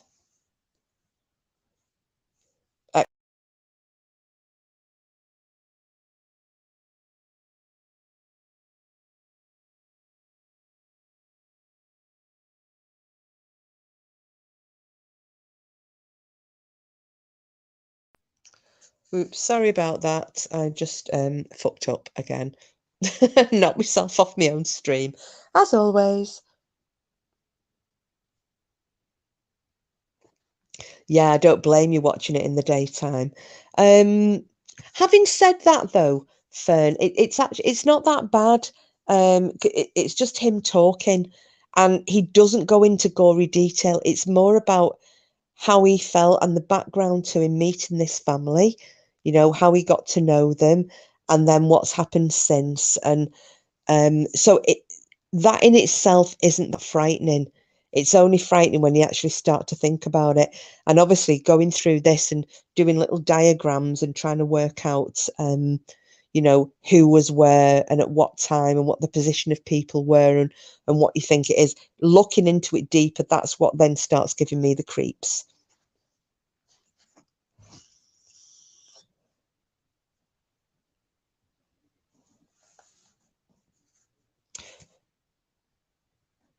So I don't know if there are any other weird cryptid stories. Fern, so am I. Which is why I'm really glad I don't have to take Cooper out again tonight, because even though I'm walking on well-lit streets, I will be imagining a dog man jumping out from behind somebody's hedgerow. Because I'm such a wuss. Actually, I don't think there would be any dog men up on the Fylde coast. I think I'm okay.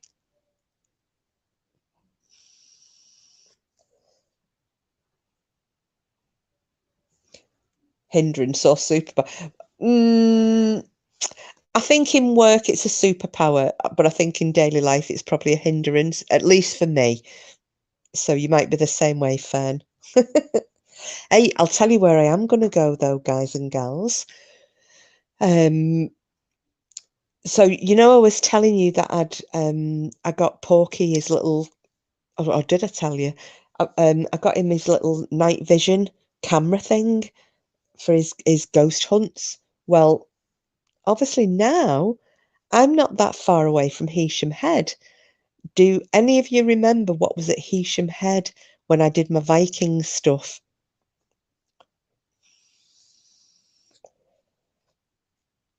And if you do, you give yourself a shield.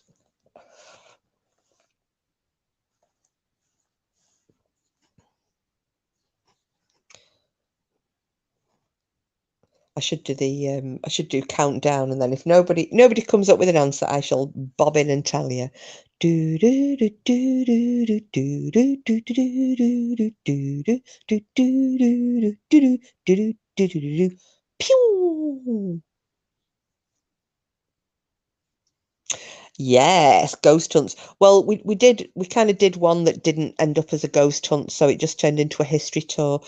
But do you guys remember the graves cut into the rock? The Viking graves cut into the rocks up at Heysham Head? We're not that far away from there now, and I am wanting to go with Porky one night into that graveyard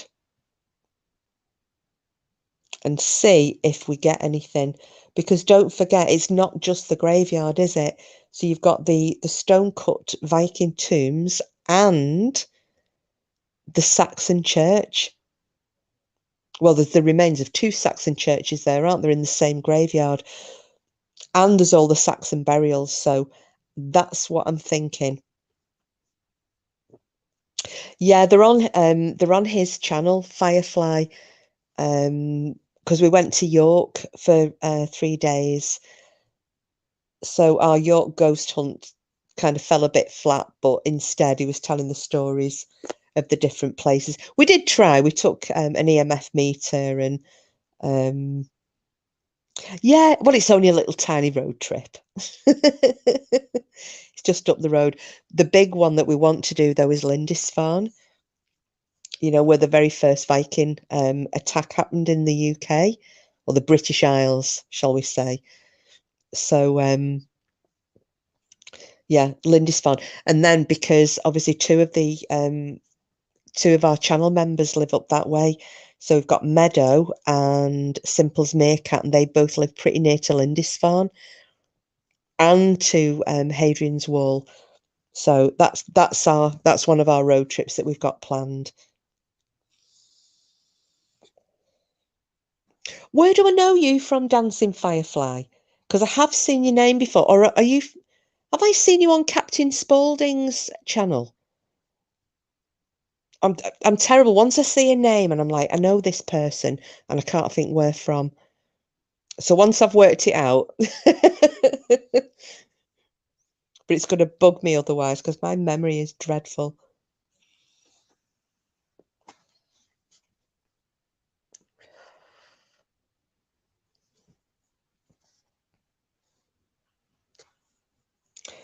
It's. I was wondering where Frida was tonight. Has anybody seen her around? Because I'm reckoning she's probably with her daughter, isn't she?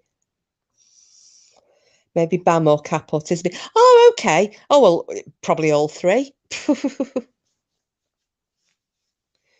Probably all three. But either way, everybody's welcome, and you're welcome, especially from all those three channels. Absolutely. Even though Tiz hasn't got a channel up anymore, has she? In fact, we're expecting Tiz to come in. I'll have to give her a ring actually, and find out, because she went away last weekend for a birthday, as you all know, and she went to that haunted abbey. No, she did. She used to do Fern, and she doesn't anymore.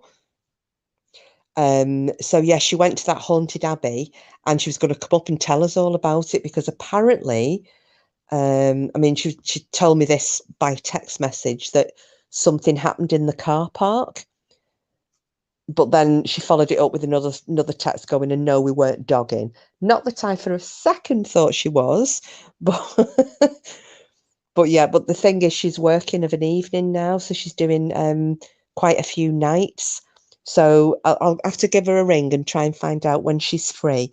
And also, I need to give Burren Witch a ring as well, and try and sort out with her, because oh god, her stories are so interesting. Um, I want to get them at the same time. So if we can get Tisme and Burren Witch, and then obviously Julia and her son.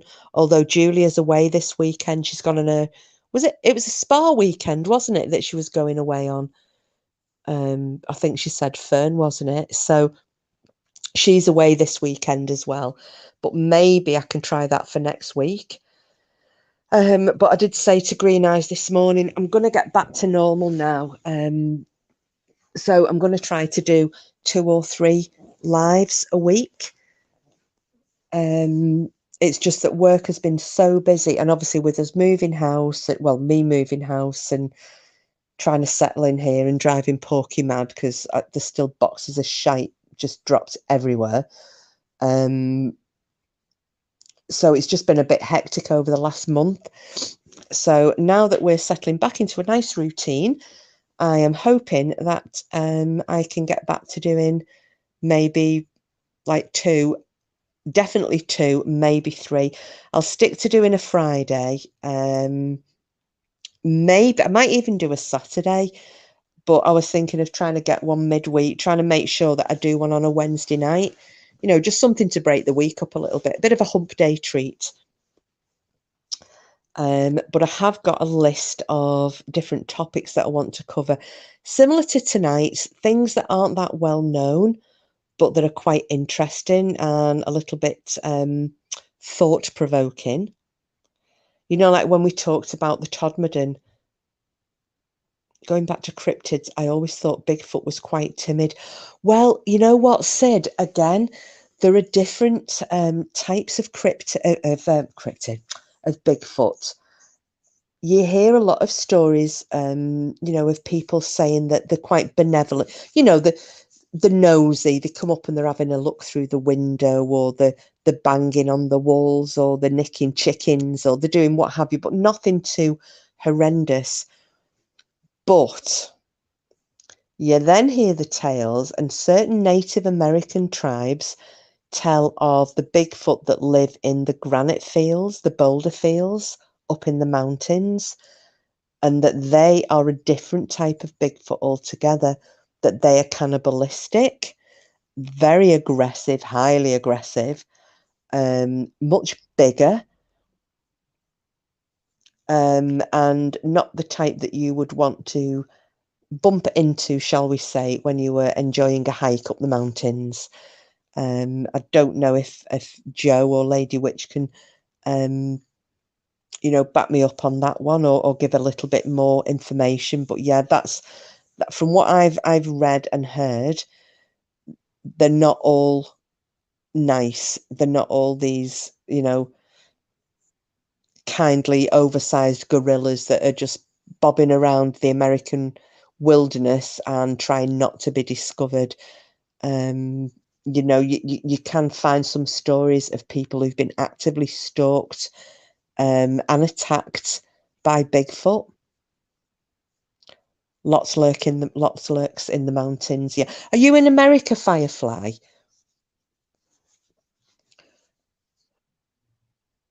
Just if you are, then I can also include you in when I'm asking questions. Because usually it's just Joe, Paul. All right, okie doke. Thank you.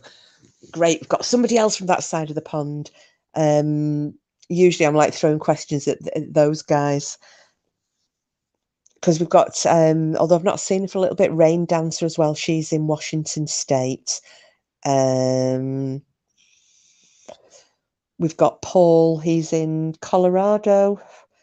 And then Bedtime and Voodoo, who are in Texas, although Voodoo is originally from New Orleans, I think. And we've got Raven, who's in Canada. I think Shell's in Alaska, isn't she? Yes, Fern. Although, there are some quite disturbing. Oh, South Carolina. Oh, brilliant. I th- I'm sure we've had somebody else in from South Carolina. And again, me and my crazy brain, I probably won't remember it. I'll remember it when I log off. Then it's too late. But yeah, Fern, the stories of the fairies as well. Some are like Bigfoot, some are benevolent, and then you get others who are just up to no good. The ones that steal children and leave a changeling. Oh, there we go. Lady Witch, not me, Fern. Fae are not human friendly. They're to be avoided. The women get escorted to the vehicles, being on the reservation along the Klamath River between Oregon and California. Oh, the Bigfoot is that, Joe? I mean, there were some native stories about women being snatched from villages, and we're talking a long time ago, being snatched from villages and taken by these male Bigfoot. I'm presuming to breed with, but I mean, how that would work out, God only knows. But it's yeah, the mountain ones are not friendly at all. Unless you mean the flower sprites, which is what most people call fairies.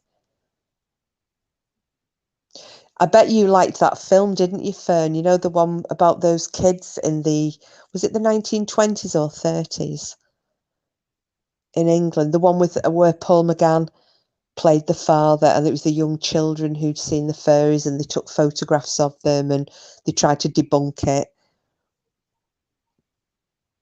Yeah, they do like the women, Joe, and yeah, it's quite worrying. And that actually, yeah, that's it, Fern.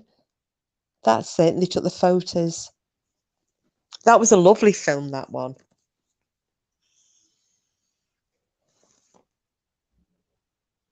But you see, if you go to Scandinavia, then it's different again with the wee folk, the fairy folk, and the same in Ireland. I don't know if any of you with a Celtic background will remember there was that was it down I love that they gave the fairies a dollhouse. I know. Yeah, that's right, Fern in Ireland. Was it up is it up the something up the mountain, down the rushing glen, we dare not go a hunting for fear of little men. But I can't remember the full poem of that. My nan used to sing it. Was it up the airy mountain, down the rushing glen? We dare not go a hunting for fear of little men. God, that's given me a blast from the past. But yeah, my nanny used to sing that to us. But yeah, you would in Scandinavia, especially, you you're very careful about. There's a lot of different rituals and things that you do to appease the wee folk, as we call them over here. But yeah, the fairies, the little trolls, the gnomes, pixies, elves, whatever you want to call them, usually associated with farming and livestock. But, you know, that spiteful little bastards, really. If you upset them or you did something not to their liking, they wouldn't think twice about souring all your milk or killing your cattle or giving your kids the shits. Or yeah, they're not as benevolent as we like to think they are. Although, Fern, have you heard of Edwin Saunders?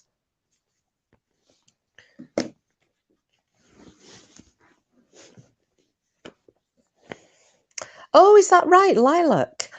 See, I've got, I always have my rosemary and lavender, because you always have lavender for luck. Rosemary, you keep it near your garden gates. I'm just going to find you a link because you are going to love this.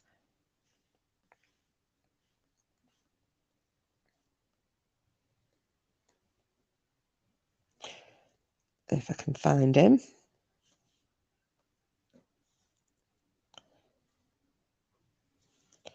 Right. Gosh, I'm there saying Edwin, it's Erwin. Right. Oops. If you like your pixies and you like your fairies, you're going to love this one, Fern. That link I've just posted there. It's Erwin Saunders, and we're talking true escapism. It's wonderful. I don't know if any of you guys follow him, but I could listen to him all day. That channel is enchanting. And Angela Cook follows him. I was in his chat one time and I saw Angela. I was like, oh my God, you follow Erwin as well. She's the only other person I know who I've seen in there. But yeah, do you know what? I don't care what he does. That channel is magical. Some of the things that he shows are great. So yeah, little bit of escapism, pixies and fairies and wonderful things. Check out Erwin. He's lovely. He's the type of guy you wish were your granddad. Oh, Fern, I tell you what, it makes me, I'm a child again when I watch Erwin. I love him.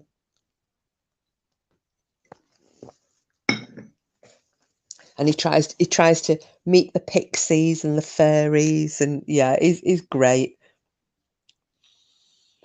I'm just going to wonder if Lady Witch has ever watched him.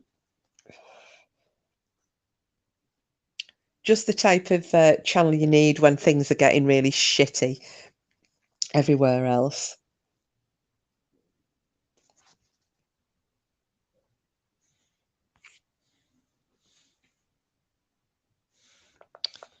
So different to what I usually end up watching. Yeah, me too. I have muddy hands from planting cilantro. Have a great day, everyone. Offer foods, nom nom. No, cilantro, is that... Oh, hang on a minute, because we call that something different. Is that is that coriander? But anyway, whatever it is, have a lovely day, Joe. Enjoy your food and hopefully get to see you next week. I'm going to try and get live on Wednesday. I'll think up something weird and wonderful for us to discuss. Is that the older beard man? He's lovely. Yes, Lady Witch. Oh, correct. Right. Thank you. I wasn't sure. I always kill that stuff. I just go and buy it fresh from the shops. You take it easy, Joe, and we'll see you soon, love. Night night. Yeah, Lady Witch, I just want him. I want him to adopt me as my granddad. Can you imagine if that was your granddad and he was talking you to sleep at night? You know, one of these that tells stories. One of my mum's cousin's husbands, he was Irish. He came from, I think it was Galway, I think. He's dead now, long dead, God rest his soul. But He had the best story voice, and we loved Harry telling us stories, you know, to knock us to sleep if ever they were babysitting us as kids. Oh, it was just like, can Harry talk to us? Can Harry take us to sleep? And he'd tell us stories about there was one, it was a magical Irish snail that granted wishes to people. Oh, hi, Julia. We were just talking about you. I was saying that you were away on your spa weekend, isn't it? Your fuss and faff weekend.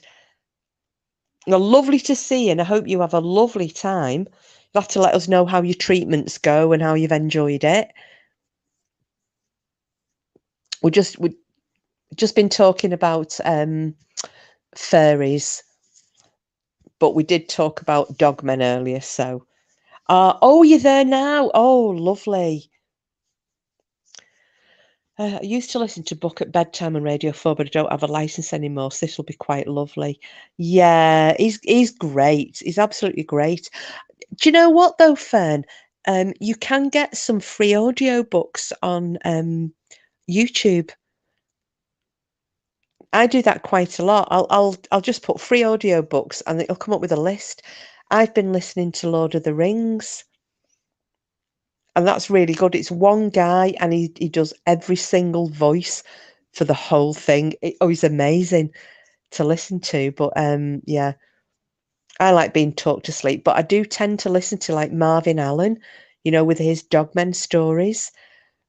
I love his voice, it's brilliant, but Erwin's great. Just listen to him talking. And his videos are quite short, but if you put him on autoplay, you should be able to nod off nicely to him. What have you had done, Julia?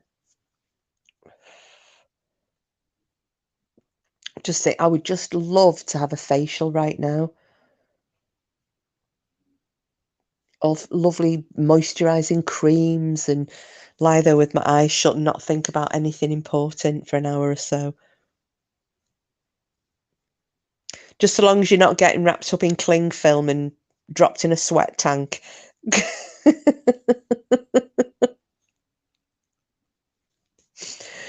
Do you know though, whenever ever think about a spa, blimey, I usually look into Russian history. Oh, I bet. Oh, nice. Hey, Julia, we've discovered, well, Porky has discovered. Have you heard of the Peaky Blinders Irish cream? Oh, God, it's like Bailey's, but it's chocolate flavored. Oh my God. He's gone through like a bottle a night. It's so nice. In fact, I'm thinking of having a wee nip myself.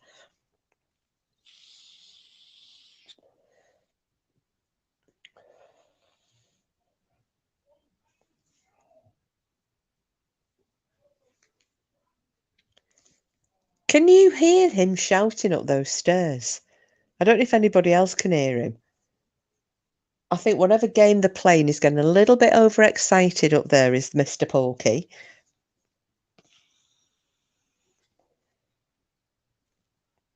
And I am just looking forward to a shower so I can wash my hair. I've had kittens trying to nurse me. Oh, how lovely. Oh, how many kittens have you got, Lady Witch?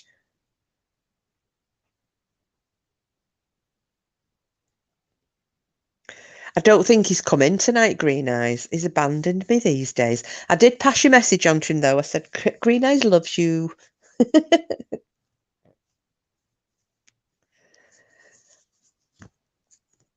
Oh, little kittens. It reminds me of puppies. 10 kittens. Oh, my goodness.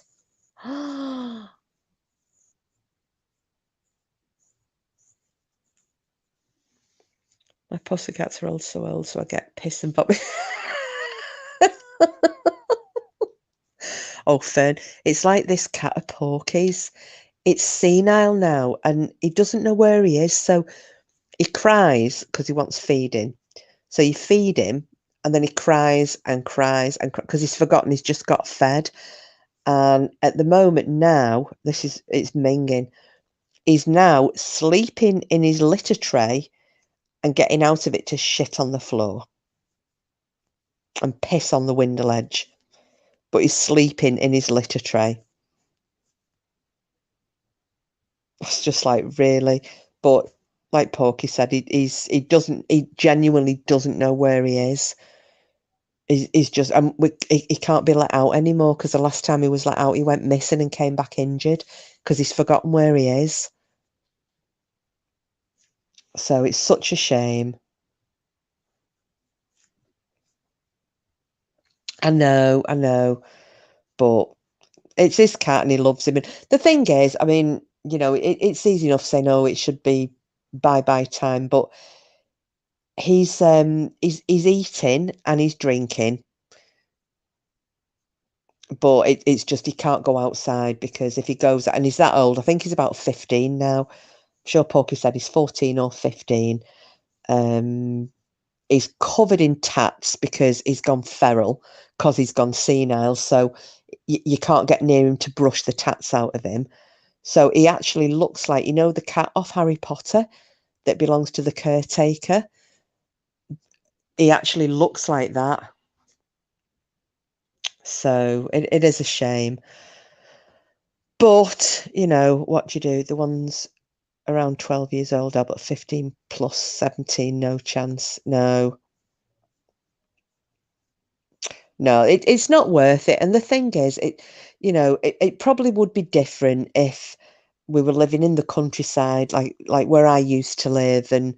But here it's a town. It's not cat friendly. There's loads of dogs everywhere. It's too old and frail to. I mean, I know it'll make mincemeat out of your hands if you try and stroke it, but it wouldn't be able to hold its own with a dog. Cooper and him are completely separate. That, you know, Cooper's not allowed anywhere near the cat, and we've just got to make sure the cat can't get into where the dog is, because we don't want to have any avoidable accidents, shall we say. So,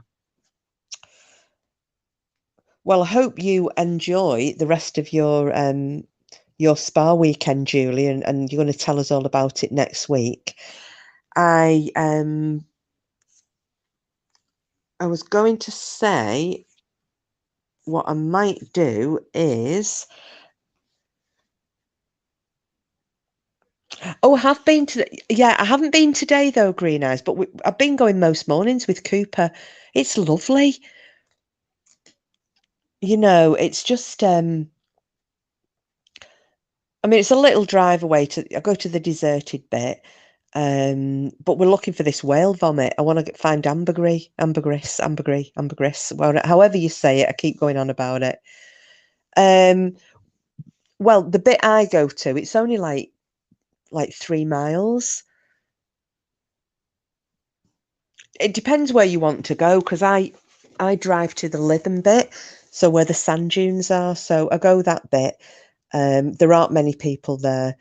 You know, I could go the closer one, which is like 2 minutes away, but I just would rather go there because they're all the sand dunes. There's not as many people. It's lovely. I am Green Eyes. Laugh all you want. I will find some of that stuff. If it bloody kills me, I will find it. I promise you that much. We need cash. We need cash, especially, and then I tell you what, if we find a lump big enough, me and Porky, we're getting a flight, we're coming over. Sell it, Fern. The minute you find it, there are agents who buy it on behalf of the big perfume houses. And they get into bidding wars. The guy up the road, I mean, we don't know him. He was just up the road from here. He was at Fleetwood, and he found a lump which wasn't much bigger than the size of his hand, and it went for 50 grand. That was about 2 years ago. He found that. 50 grand. Apparently, the best place to find it is Thailand. Most expensive commodity in the world. Do you know what? It doesn't surprise me that, although bloody petrol's getting that way. I can just imagine Kiss coming home with a huge chunk of whale vomit, fingers crossed. I know. Hey, listen, you're all going to get a treat if I find some of that vomit. Believe you me. Everybody gets a little treat out of that. You should do, Fern. I've looked into it. I've gone onto the websites. I've checked it out, what you look for, and how you can tell if it's the real deal or not. So yeah, I mean, it's not very common, but I mean, in Thailand, they're finding like massive chunks of the stuff. It's apparently, if you've not heard about it before, it's from the sperm whale, and because the sperm whales eat squid, and apparently some secretion from I think it's the bile duct, it puts out this secretion that wraps itself around the hard parts of the squid, you know, the sharp beaks, so that it doesn't cause any internal injuries as it's passing out. And when the stomach gets full of this secretion, which is wrapped around these squid beaks, the whale then vomits it up.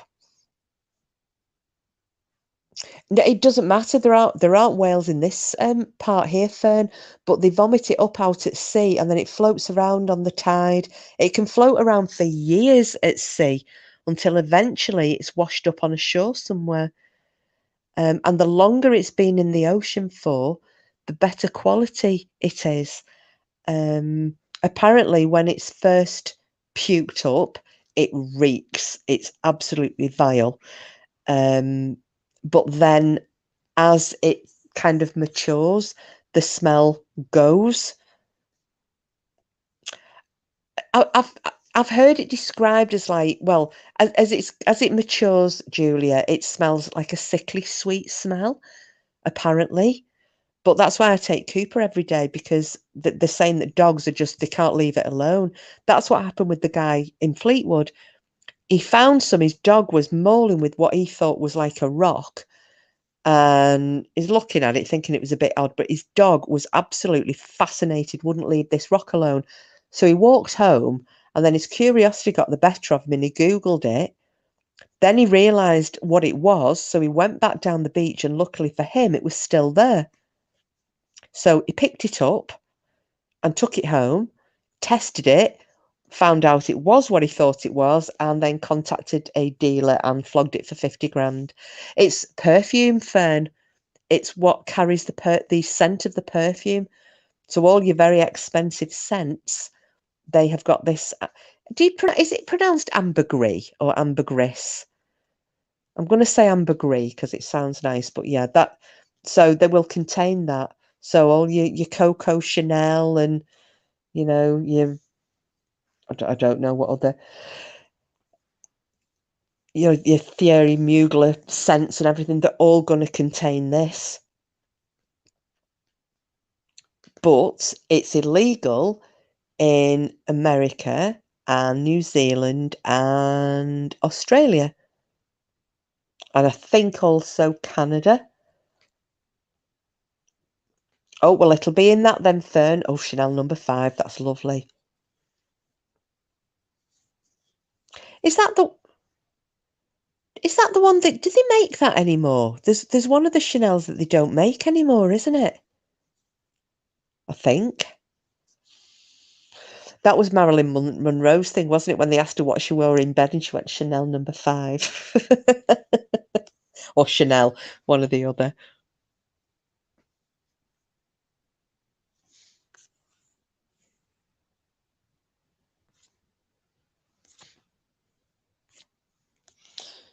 So,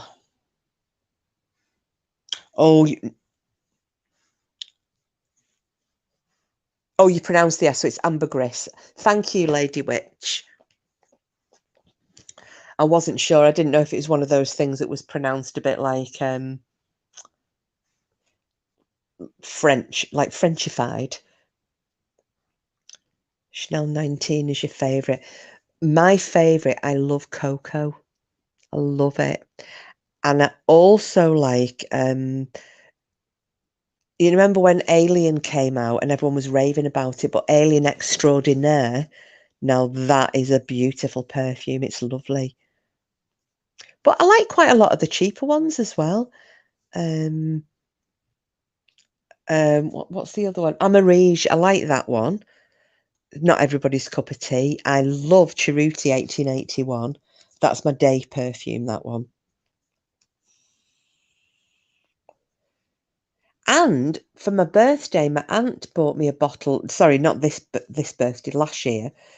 Bought me a bottle of perfume, and I was like, well, it's a bit personal, isn't it? You know, I never buy people perfume unless I know what they wear. And she just took a punt and she bought me, and it was Chloe. And I was thinking, oh, I don't know if I'm going to like this. It was actually really pretty perfume. Not something I would have bought for myself, though.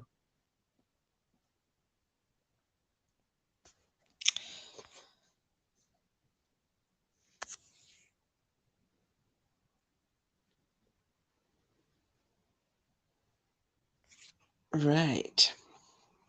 Yeah, I hadn't smelled it before, Fern, but it was lovely. Oh, can I just check? Everybody who is in chat or listening or whatever, Fern has got a Etsy shop, and it's under that name, Dolls by Fern. On the last live, I put her link in the comments. Just wondered if people could go along, just give a channel a like, if you could, please, on Etsy. A channel, her shop. Just to show a bit of support. I think, well, I did, and a couple of others did. Started wearing red door. It reminds me of my mum. Oh, I've never smelled that, Julia. Michael K. Sexy Amber is nice. I've not smelt that one either, Firefly. You're welcome, Fern. Oh, we'll come and look. She's got some lovely dolls on there, Green Eyes. There was, oh, what was that other one? You see, I quite like Joe Malone as well. What was that aftershave that Shitlord was wearing that everyone was going on about? I can't remember the name of the damn stuff. I know it was a very expensive one. Yeah, don't put any gaps in it, Green Eyes. Just Dolls by Fern, like she's got it written in her name. But if you can't find it, go into my last live in the comments, and I've pinned it in the comments. And just click on that and give her a like. Give our Fern a bit of support. Your dolls are beautiful, Fern. I mean, dolls aren't my thing. Oh, the piss pot.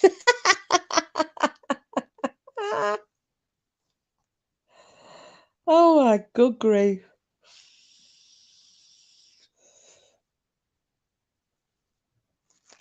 He's a nasty old shit. I keep checking to see if he's still alive, and unfortunately, yeah. Anyway, it's a new one. I'm starting up again slowly. Oh, so did you have a channel before, Fern?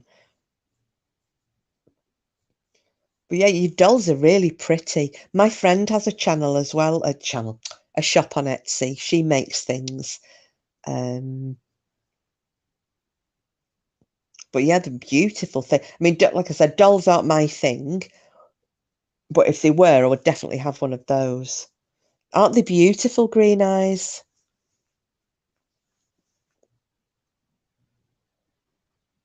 Oh, right, okay, gotcha.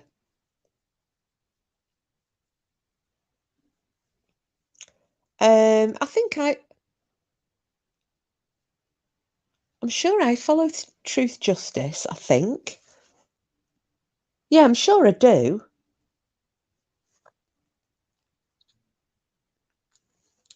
Yeah, and JC and Nuff Nuff and Cassia. Where's Cassius these days? I've not seen him about for ages. Yeah, you know, I still follow all and Salty, and I just don't get notifications. Well, I get them for Nuff Nuff actually. Oh, I liked that one as well, Green Eyes. Do they take you a long time to make, Fern?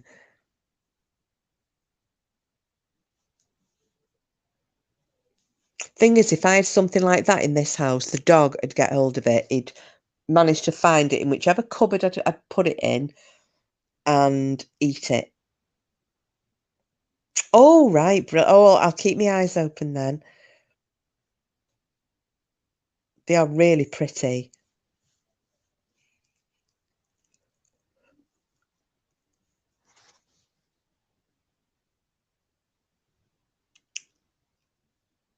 So, what are your thoughts on midweek live?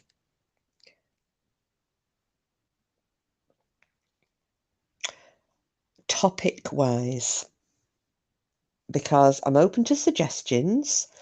I have got a list of things that I can fit in. Are you at boring, Fern? Not by any stretch of the imagination.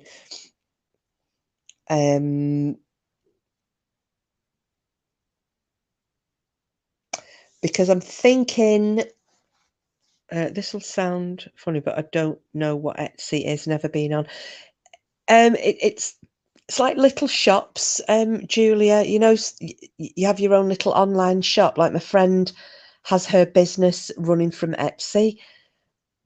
So she sells the things that she makes,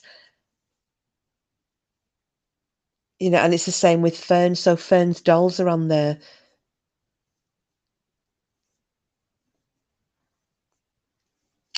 Is it who's the other crafter is it Kathy who likes crafting as well, Green Eyes? Although I've not seen Kathy for a week or two.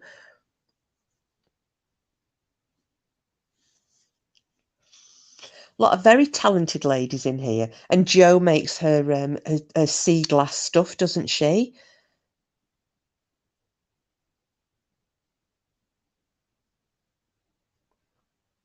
Yeah, well, honestly, check those dolls out that Fern does. They're beautiful, Julie. They really are gorgeous. And doesn't Lady Witch make stuff as well, don't you? I'm trying to think now.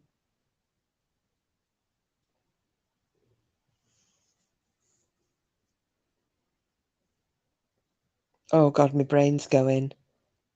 And Simples does all her knitting, doesn't she? Lots of talented people. I make the rag rugs, although I've like partially started one and then obviously started moving house, so that's been shelved for a bit. And cakes. I like making me cakes, which is why Porky's put 3 stone on since I met him. But ching, whatever.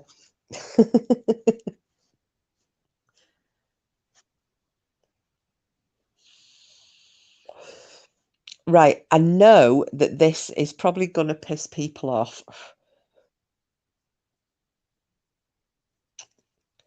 Oh, hey, well, Fern, have you ever made the Amish knot rugs? They are so easy. I followed a tutorial for those on, I think it was on eBay, oh God, YouTube. And I was like, shit, that was really, really simple. I made, I did it with an old duvet cover. And I was so impressed with how it turned out. So you literally just need your hands and your cloth, and that's it. You don't need a hook or anything. It was great. So yeah, have a go. If you've never seen them, just look them up, the Amish rugs, rag rugs.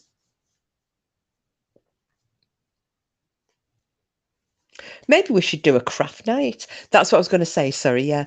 What'll probably piss people off, but I don't like the woman at all. However, I did watch. Did you see where that Natasha Cooper did that crafting night where she was doing the what was she doing? She was like vajazzling the crotches of knickers. And I know, obviously because she was having a dig at somebody, but oh God, I was laughing my arse off here watching that. I did think it was very, very funny. It was quite inspired. That's it, Green Eye. Oh God, yeah, the Jazzle You Gusset. Did you watch it? Because I did sit here and I was in bulk. And actually, they looked pretty good as well. Yeah, like I said, I would never normally watch it, but it just came up in my recommendations, and I'm like, was this decorating gussets? I got to have a look at this. Hey, maybe we should do something like that one night.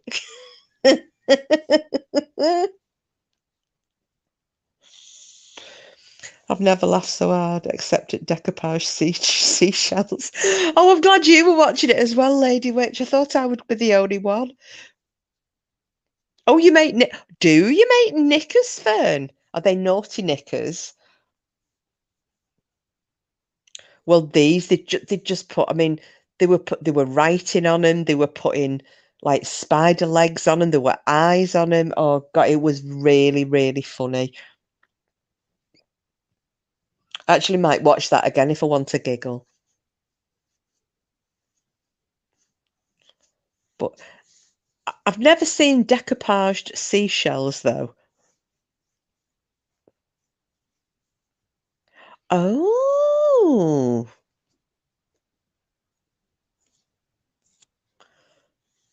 well, that might be worth me keeping in my little notebook, Fern. I like French knickers. We are secret NC watchers. I don't agree with everything she does, but she's hilarious sometimes. Decoupage seashells is taking the piss out of MRB in it. Yeah, I'll hold my hands up. I'll hold my hands up. MRB, I can't stand. Sorry, anybody who, and I'm not going to criticize any of you. If you enjoy watching it or you like her, that's absolutely fine. Personally, I can't stand the woman. I don't like Natasha Cooper either, but that with the the decorating gussets, yeah, it did have me in hysterics. And I actually thought after, you know what, if she did more of that, I would actually watch her. I get a chuckle out of some of her shenanigans. I'm not a regular viewer. The lady with the seashells is the one that NC was poking at. Ah, okay. I always wear boy leg knickers, look like trunks.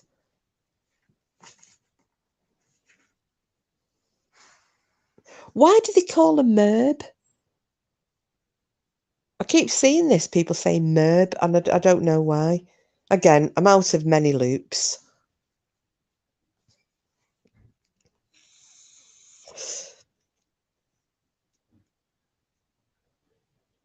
I sometimes don't wear any at all, actually, Green Eyes. We don't want a VPL when I'm wearing the tight old jeans or leggings. Having said that, I'm knackered if I'm involved in a severe car accident, which brings back to my... Yeah, but why do they call a MERB MERB? I've never understood that. Is that what she was asking? Oh.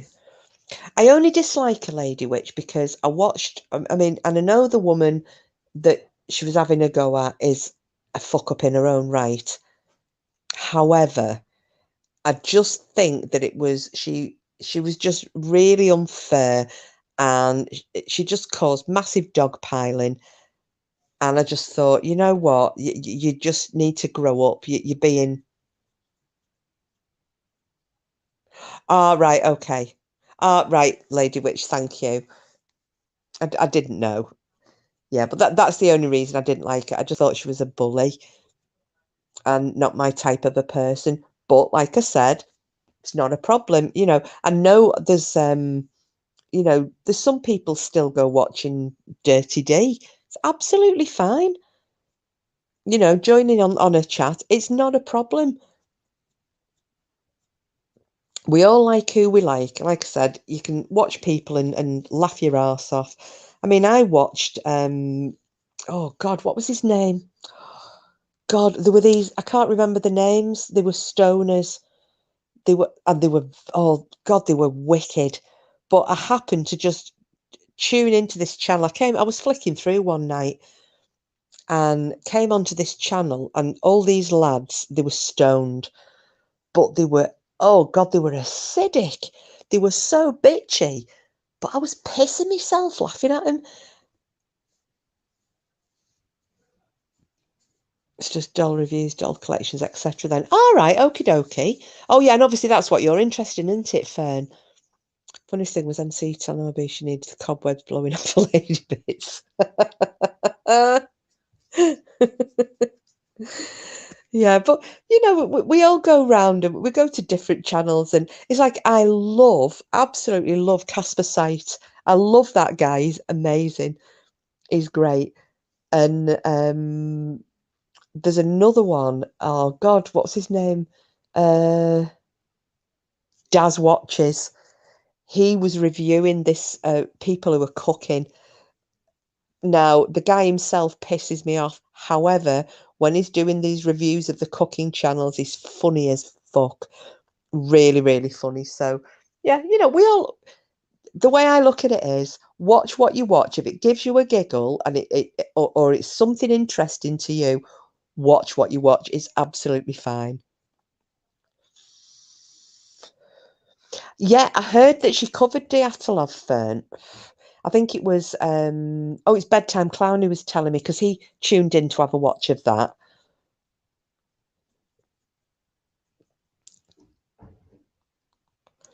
You know, things like that.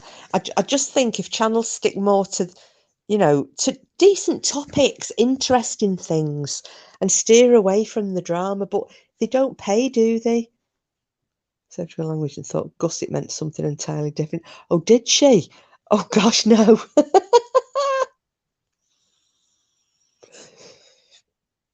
It does make me laugh though, Lady Witch, when I hear her saying shite.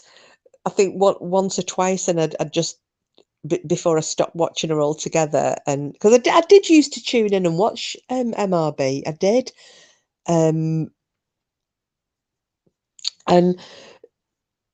there was she was saying shite, and I'm thinking, for somebody who doesn't swear, she probably doesn't realise that that is actually not a way of getting out. It's like the Irish thinking to say feck is better than saying fuck. Well, it's actually not, but you know what? It doesn't sound as bad. It's just, I was thinking she probably doesn't realise shite is actually a swear word. I think shite sounds far worse than saying shit. I love her true stuff. I try to stay away from the drama, but it is tough because everyone is embroiled in it. Not part of the pit thing she has going on. Oh, I don't know what a pit. What's a pit thing, Fern? Sorry, love, I don't know. Yeah, no, Lady Witch, I fully agree. It's just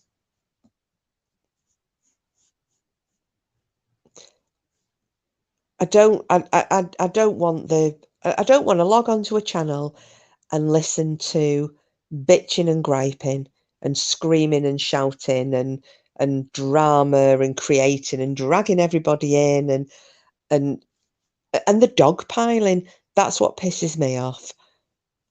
You know, if you've got an issue with somebody, take it out with them, or just don't mention it. Just chill. You know, she's got a massive channel.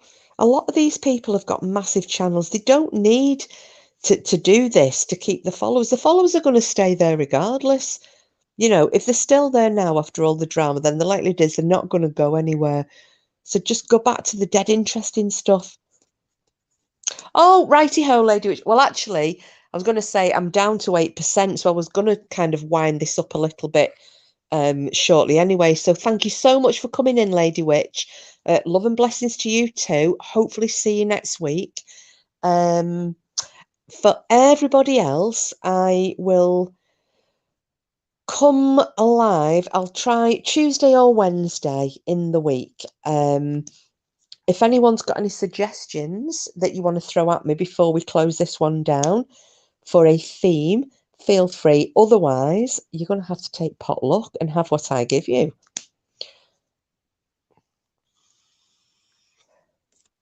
So I don't know what you think.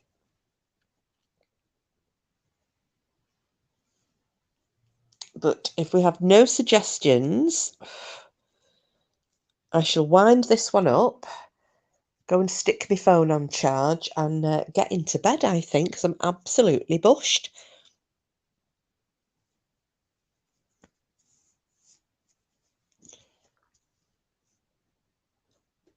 What's quite lovely, Fern? Sorry, love, have I missed something there?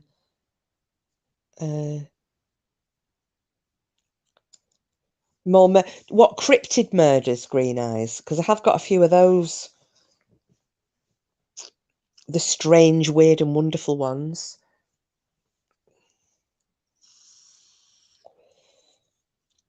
And they wouldn't be good nights unless you guys came in. Oh, thank you, Fern. That's really kind of you. Thank you. You'll have to come in when we'll have to do another incognito, though. We'll get a good night. We'll get a good topic and do an incognito. Right, I think we'll probably try and do maybe some mysterious murders Tuesday or Wednesday night. Thank you so much for coming in, Firefly. Thank you, and I really hope you come in again, love. Obviously, you came in after after we'd done the gruesome and gory stuff, but it was lovely to have you. Now you're part of the Blue Crew. Oh, thanks for coming in, Julia. Enjoy the rest of your weekend, love. Yes, the unusual ones we've not heard of. No problem. I have got a few written down, Green Eyes. Right, I think I shall do that then. Tuesday or Wednesday. I will put it up beforehand so you all know. And then, yeah, I shall see you then. So thank you all so much for coming in. I'm sorry I'm gabbling now. I've suddenly dropped down to 4% on my phone. So you're going to lose me in a second. So thank you all very much. I will see you in the week. As Lady Witch said, BAM's just come live. If those of you who sub over want to bob over there and join in, and I will go and plug my damn shitty phone in. So thank you all very much. See you all next week, and good night. May the gods and goddesses bless you, and as always, see you all on the bright side.